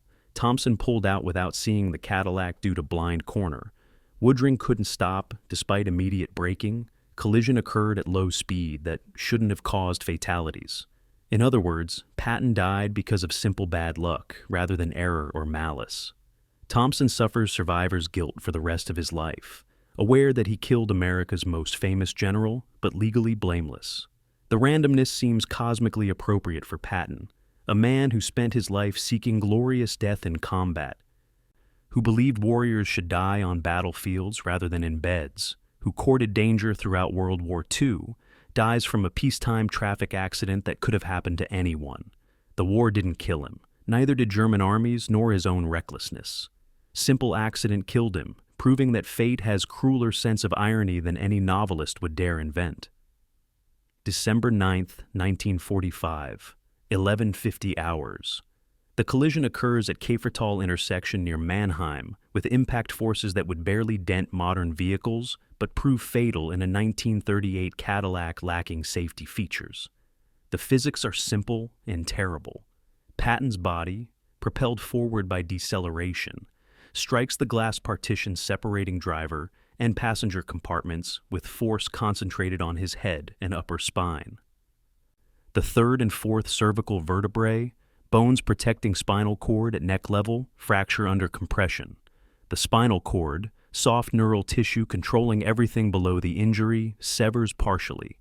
Nerve signals from brain can no longer reach arms, legs, diaphragm. Patton becomes quadriplegic instantly, paralyzed from the neck down while remaining fully conscious. He knows immediately what happened because he understands anatomy from years of studying wounds. His first assessment is accurate. He's dying, and there's nothing surgeons can do to prevent it. The medical response is immediate but ultimately futile. Patton is transported to 130th Station Hospital in Heidelberg, the best American medical facility in Germany. Neurosurgeons examine him within 2 hours of the accident. X-rays confirm C3-C4 compression fracture with visible spinal cord damage. In 1945, there's no surgical intervention for such injuries. Modern treatments, spinal stabilization, cord decompression, steroid protocols, don't exist. The only treatment is immobilization, keeping Patton's head and neck absolutely still to prevent further damage, hoping the cord's partial severing doesn't worsen. He's placed in traction with weights attached to his skull, maintaining perfect spinal alignment. Doctors explain the prognosis. If he survives the next 48 hours, he might recover partial arm function, but will never walk again. More likely, respiratory complications will kill him within a week. Patton's consciousness throughout the injury creates unique psychological torture. He can see, hear, speak, and think normally. But he cannot move anything below his neck. He cannot feed himself, adjust position, or perform any physical action without assistance. For a man whose entire identity derives from physical capability, riding horses, commanding troops, projecting warrior energy, this paralysis is existential destruction. He remains Patton mentally while ceasing to be Patton physically. Visitors describe his mental alertness as heartbreaking, discussing Third Army operations in detail, joking with staff officers, maintaining the personality that made him legendary, while imprisoned in a body that no longer responds to his will. It's dying in slow motion while remaining completely aware. December 10th through 20, doctors manage expectations carefully. They tell Beatrice and Eisenhower that Patton might survive weeks or months in paralyzed state, might even adapt to disability with aggressive rehabilitation. Privately, they know respiratory failure is inevitable. The diaphragm, controlled by nerves originating between C3 and C5, is partially paralyzed. Patton can breathe but can't cough effectively, meaning any respiratory infection becomes potentially fatal. Pneumonia is the usual cause of death in quadriplegia. Fluid accumulates in lungs, patient can't clear it through coughing, infection develops, respiratory failure follows. They monitor Patton for early infection signs, treat aggressively with antibiotics when symptoms appear, but they're delaying the inevitable rather than preventing it. Eisenhower's visits to Patton's bedside reveal the complexity of their relationship even at death's threshold.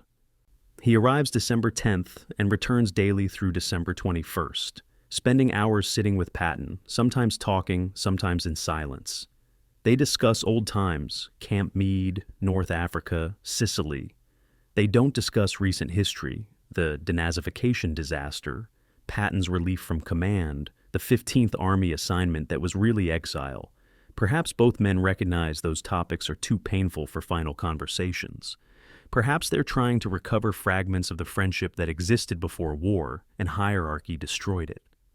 Witnesses describe the visits as emotionally difficult for both men. Patton maintaining aggressive personality despite paralysis, Eisenhower trying to comfort the friend he just professionally destroyed. It's reconciliation that can't quite happen because the underlying conflicts remain unresolved. Beatrice Patton's arrival, December 14th, transforms the hospital room. She maintains vigil continuously, sleeping in a chair beside Patton's bed, talking to him constantly, maintaining optimism despite medical reality. She discusses plans for his return to United States, describes modifications they'll make to their home to accommodate disability, talks about future as though paralysis is temporary inconvenience rather than permanent condition. Medical staff recognize this as necessary fiction. Giving Patton hope prevents despair that could accelerate death. Beatrice plays her role perfectly, maintaining cheerful disposition while privately understanding her husband is dying.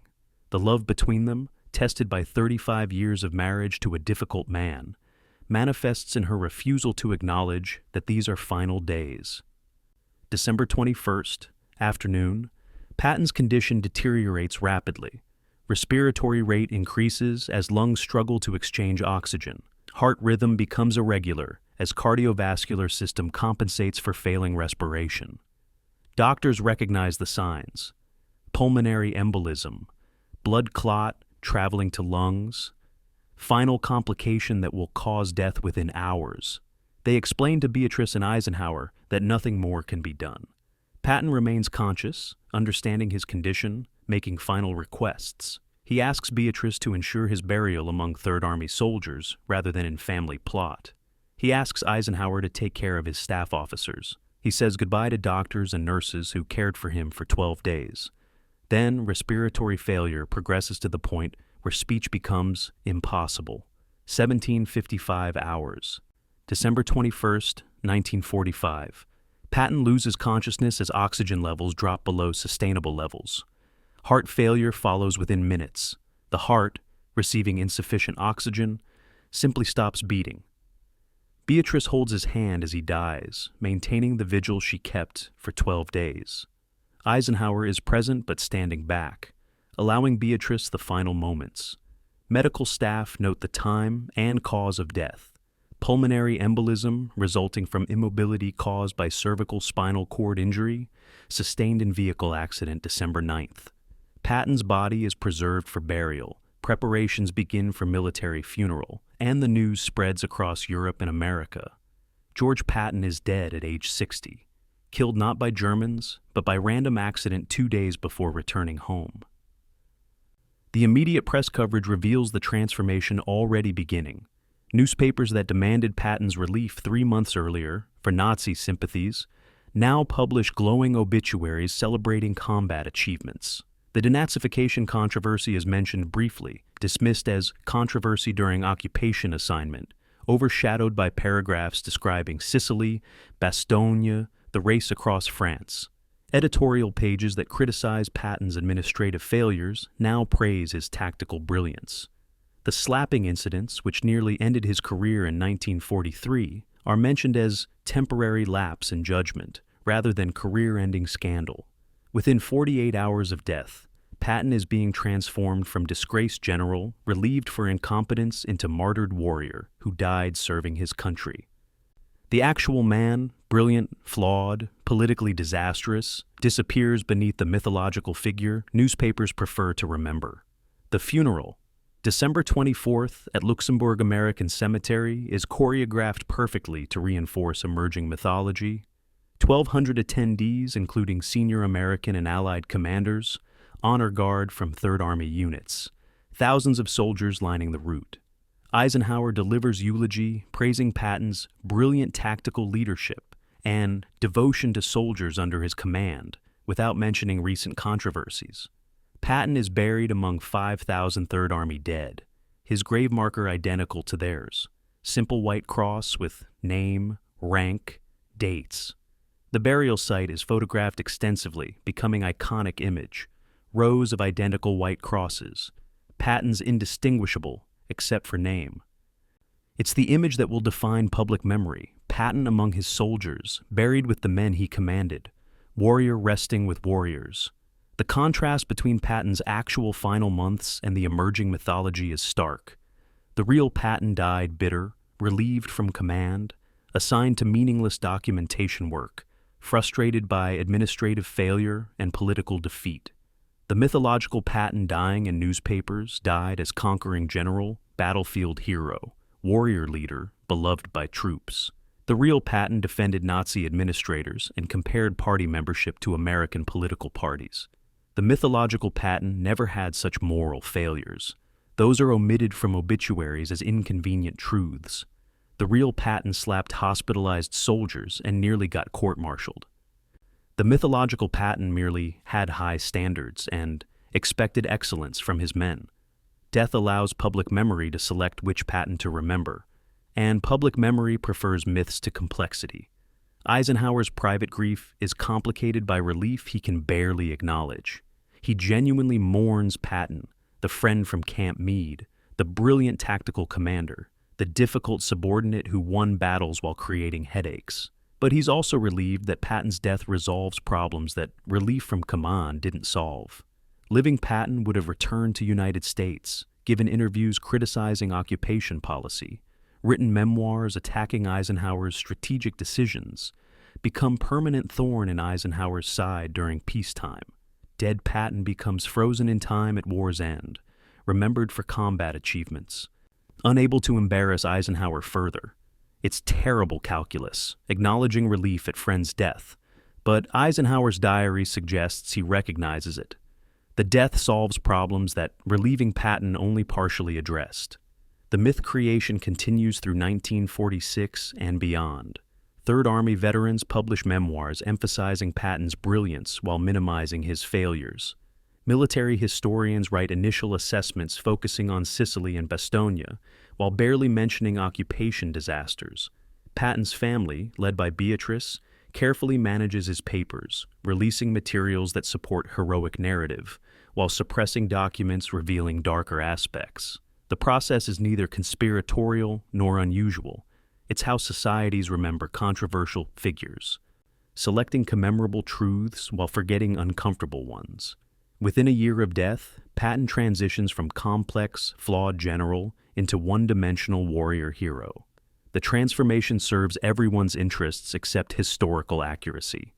America needs heroes after war's trauma. The Army needs examples of aggressive leadership. Eisenhower needs Patton's combat achievements to justify keeping him in command despite constant problems. So everyone collaborates, consciously or unconsciously, in creating a myth more useful than reality. November 1948. Morningside. Heights, Manhattan. Dwight Eisenhower, now president of Columbia University, delivers a speech titled "The Chance for Peace," discussing military-industrial complex dangers and advocating international cooperation over military confrontation. The audience, academics, businessmen, politicians, listens to a general who sounds more like a diplomat than a warrior. Eisenhower speaks about the cost of permanent military mobilization, the need for economic stability to support defense, the importance of international institutions for preventing future wars. It's a philosophy diametrically opposed to everything Patton believed. Where Patton advocated strength through military supremacy and preemptive action against potential enemies, Eisenhower advocates strength through alliances and economic power. Where Patton saw eternal conflict requiring eternal vigilance, Eisenhower sees opportunity for managed peace. The speech succeeds precisely because Patton isn't alive to contradict it, isn't holding press conferences attacking Eisenhower's soft approach to Soviet Union, isn't writing opinion pieces arguing that generals who never fought are unqualified to discuss military policy. The Columbia presidency represents Eisenhower's transition from military to political life. He assumes the position in 1948 after serving as Army Chief of Staff, taking a role that seems civilian but functions as political apprenticeship.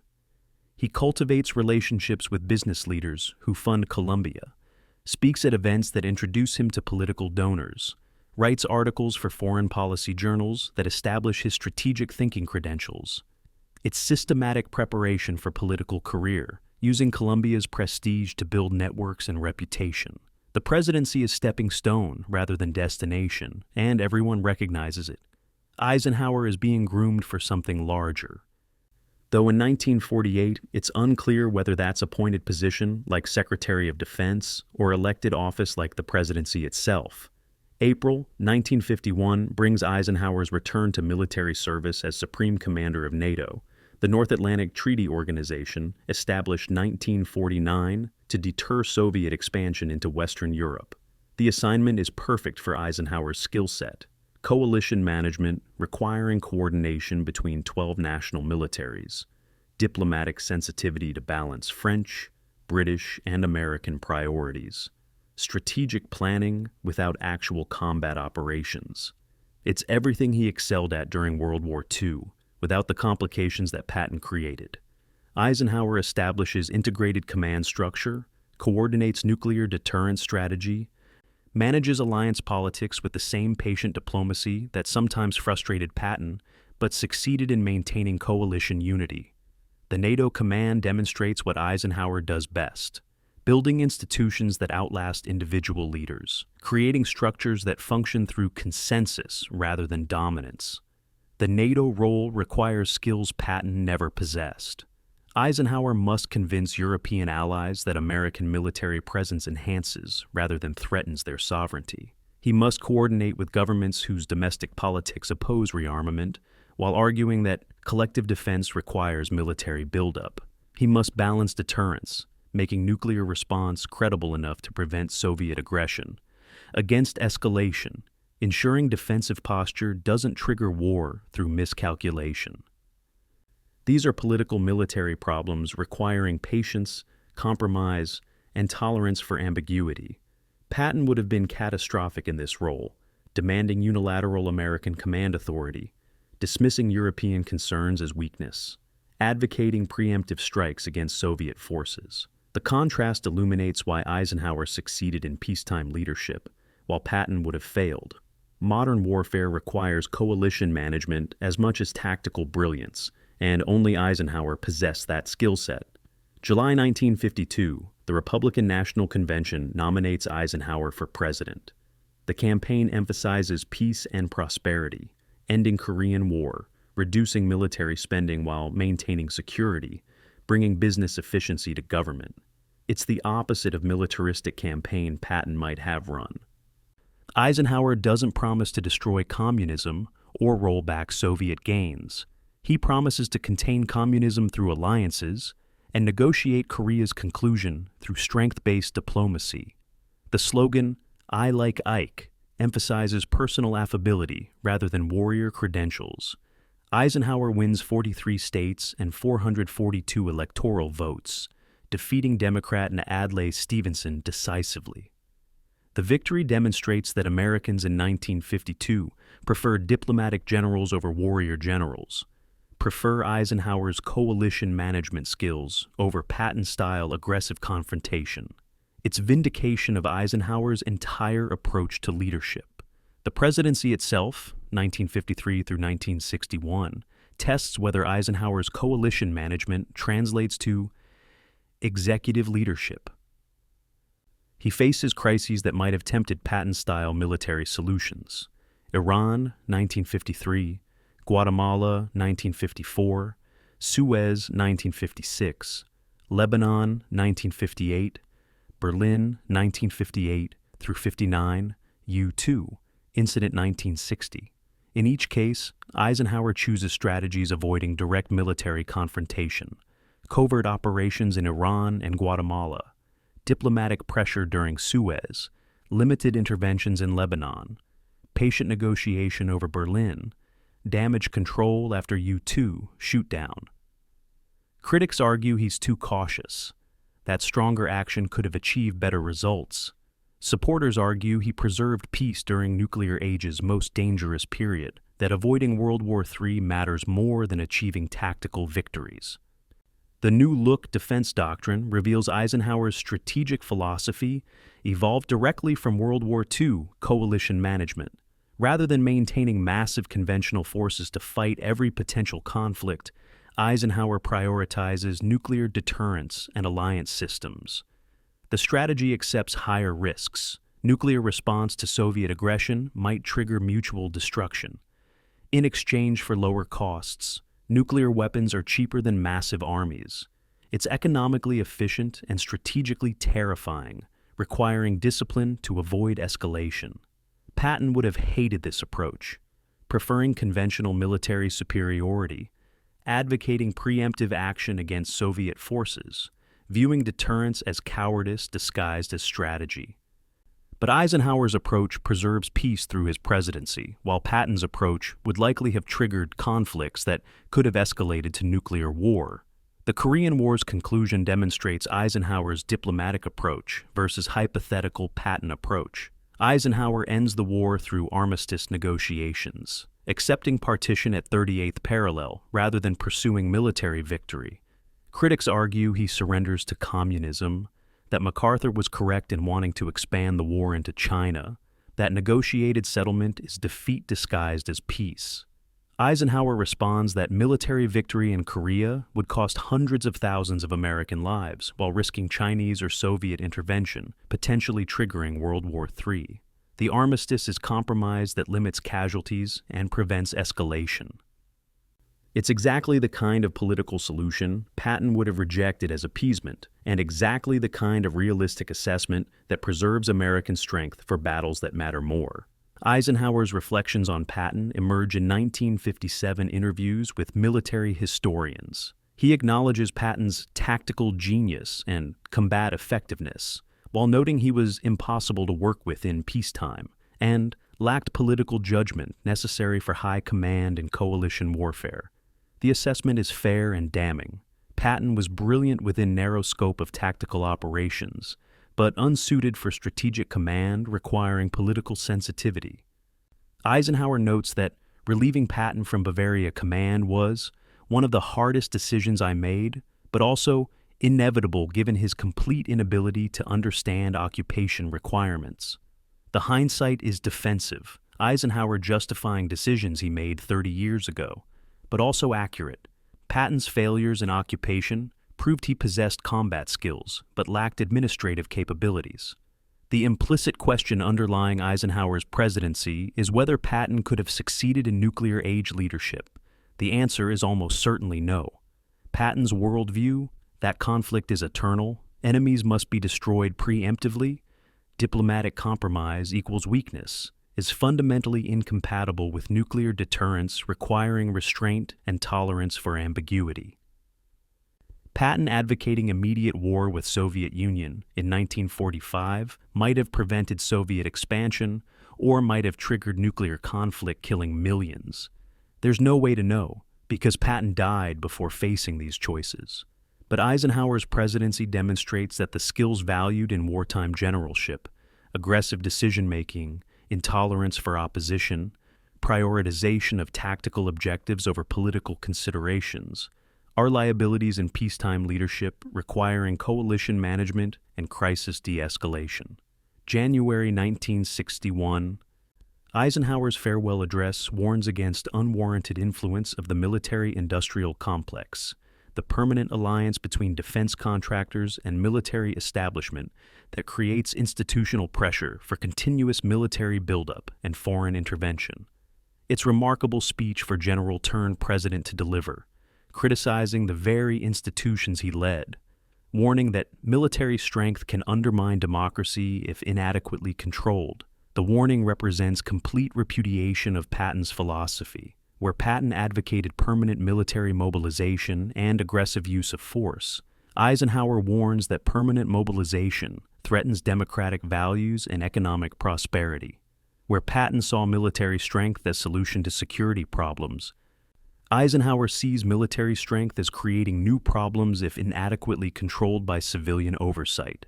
The farewell address is Eisenhower's final statement that political generals who understand limits of military force serve democracy better than warrior generals who see military solutions to every problem. The posthumous comparison between Eisenhower and Patton reveals fundamentally different leadership philosophies. Patton believed great generals achieve victory through superior will, aggressive action, and refusal to accept constraints imposed by politicians or allies. Eisenhower believed great generals achieve victory through coalition management, strategic patience, and willingness to accept tactical compromises serving strategic objectives.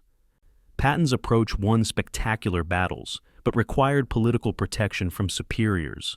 Eisenhower's approach won the war and the peace, but required subordinating tactical perfection to political necessity.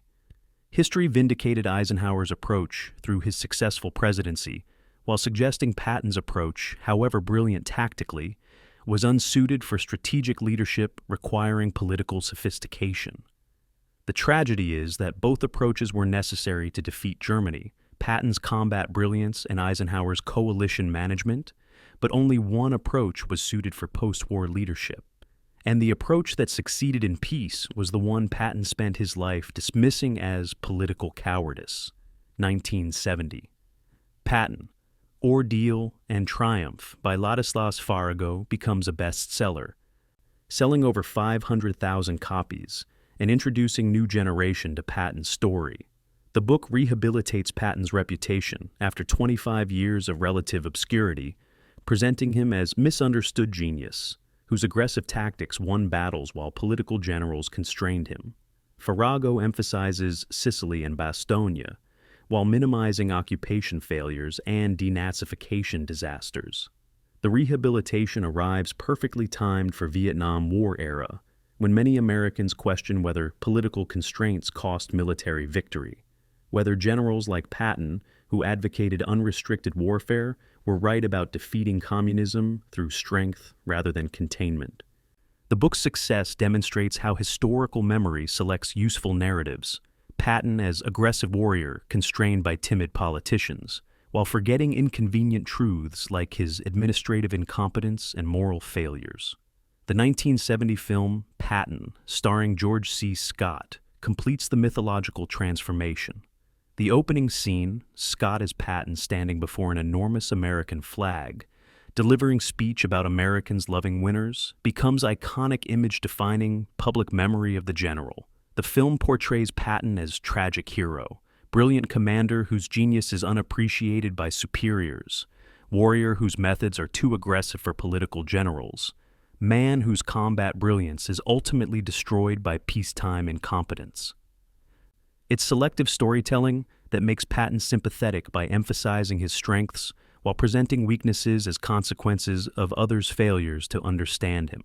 The film wins 7 Academy Awards, including Best Picture and Best Actor, with Scott famously refusing the Oscar saying, "Patton would have hated the politics." The refusal itself becomes part of the mythology. actor channeling the character's disdain for civilian recognition. The film's impact on historical memory is profound and problematic. Millions of Americans know Patton primarily through Scott's portrayal rather than historical record. The film version emphasizes Patton's aggressive brilliance while minimizing his failures. The slapping incidents are presented as momentary loss of control rather than pattern of abuse. The occupation disasters are barely mentioned. The denazification controversies are omitted entirely. The result is sanitized history that transforms complex, flawed general into one-dimensional warrior hero. Film critics praise Scott's performance while historians note the fictionalization. But public memory is shaped more by compelling films than academic accuracy. And the 1970 Patton establishes mythology that dominates American understanding for next 50 years. 1990, Gulf War. General Norman Schwarzkopf studies Patton's armor tactics while planning Operation Desert Storm, particularly the rapid exploitation that characterized Third Army's race across France. The campaign succeeds spectacularly. 100-hour ground war, minimal American casualties, total Iraqi defeat through mobile warfare Patton pioneered. Schwarzkopf praises Patton in post-war interviews, calling him greatest armor commander in American history, and noting that Gulf War tactics derive directly from World War II lessons. But Schwarzkopf also implements Eisenhower's coalition management approach, coordinating with dozens of allied nations, prioritizing alliance unity over unilateral American action. Gulf War demonstrates that modern warfare requires both Patton's tactical aggression and Eisenhower's political sensitivity, exactly the combination neither general alone possessed. 2003, Iraq invasion. Secretary of Defense Donald Rumsfeld quotes Patton when advocating for rapid invasion with minimal forces. A good plan violently executed now is better than a perfect plan executed next week. The quote becomes justification for invasion strategy, prioritizing speed over adequate troop strength.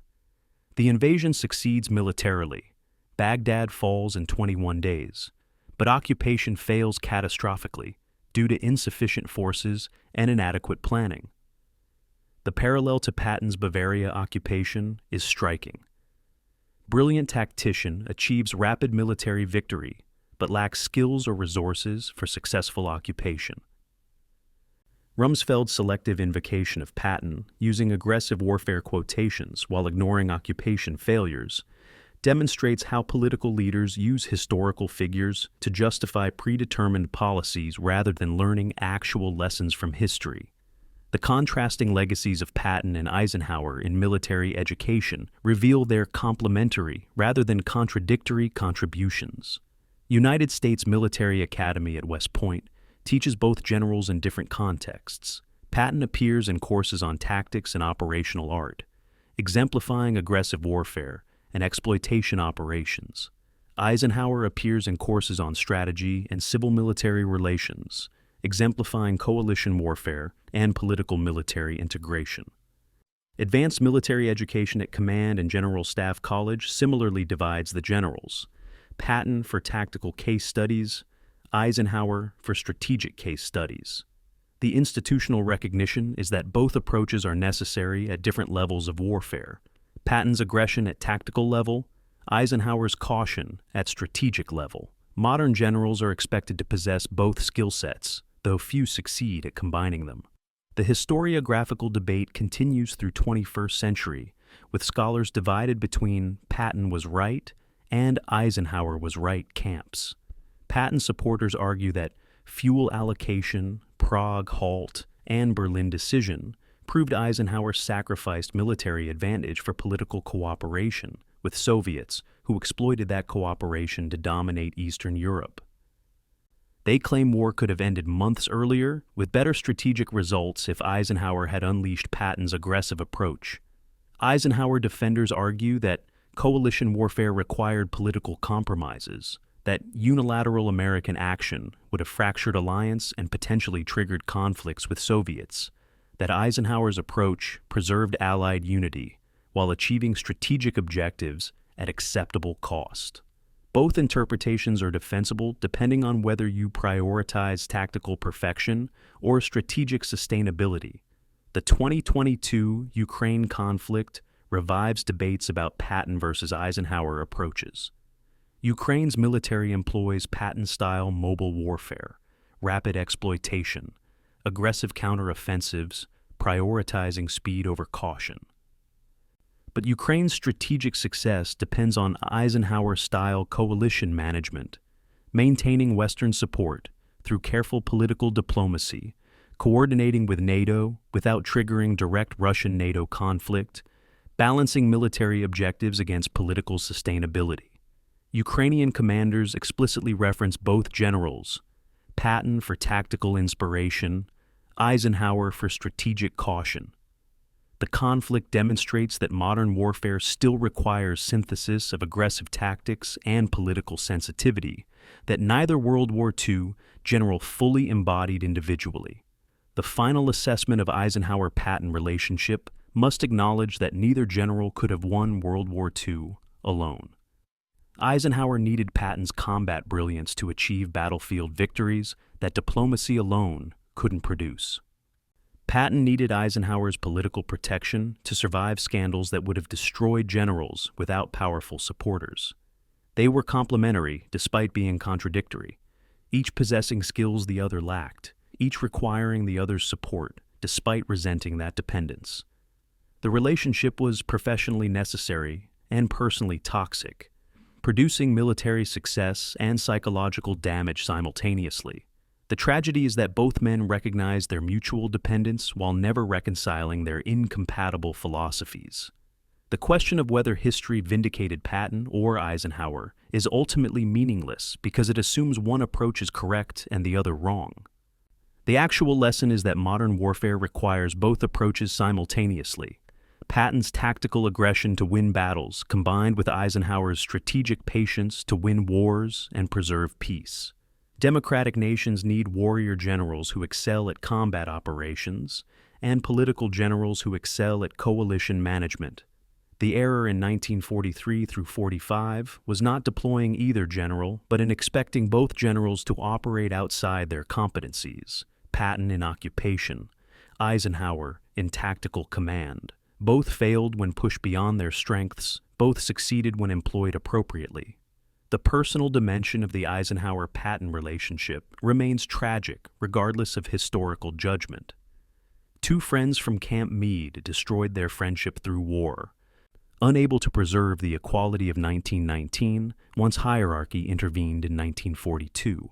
They never reconciled before Patton's death, never achieved the closure that might have come from acknowledging mutual failures and contributions. Eisenhower's final conversations with dying Patton in Heidelberg Hospital couldn't restore what was lost, because the underlying conflicts, Patton's contempt for political compromise, Eisenhower's frustration with tactical recklessness, remained unresolved. The friendship was another casualty of war, sacrificed to military necessity and incompatible values. The institutional legacy is more positive. The U.S. Army learned from both generals, incorporating Patton's emphasis on aggressive maneuver warfare and Eisenhower's emphasis on joint and coalition operations into Doctrine.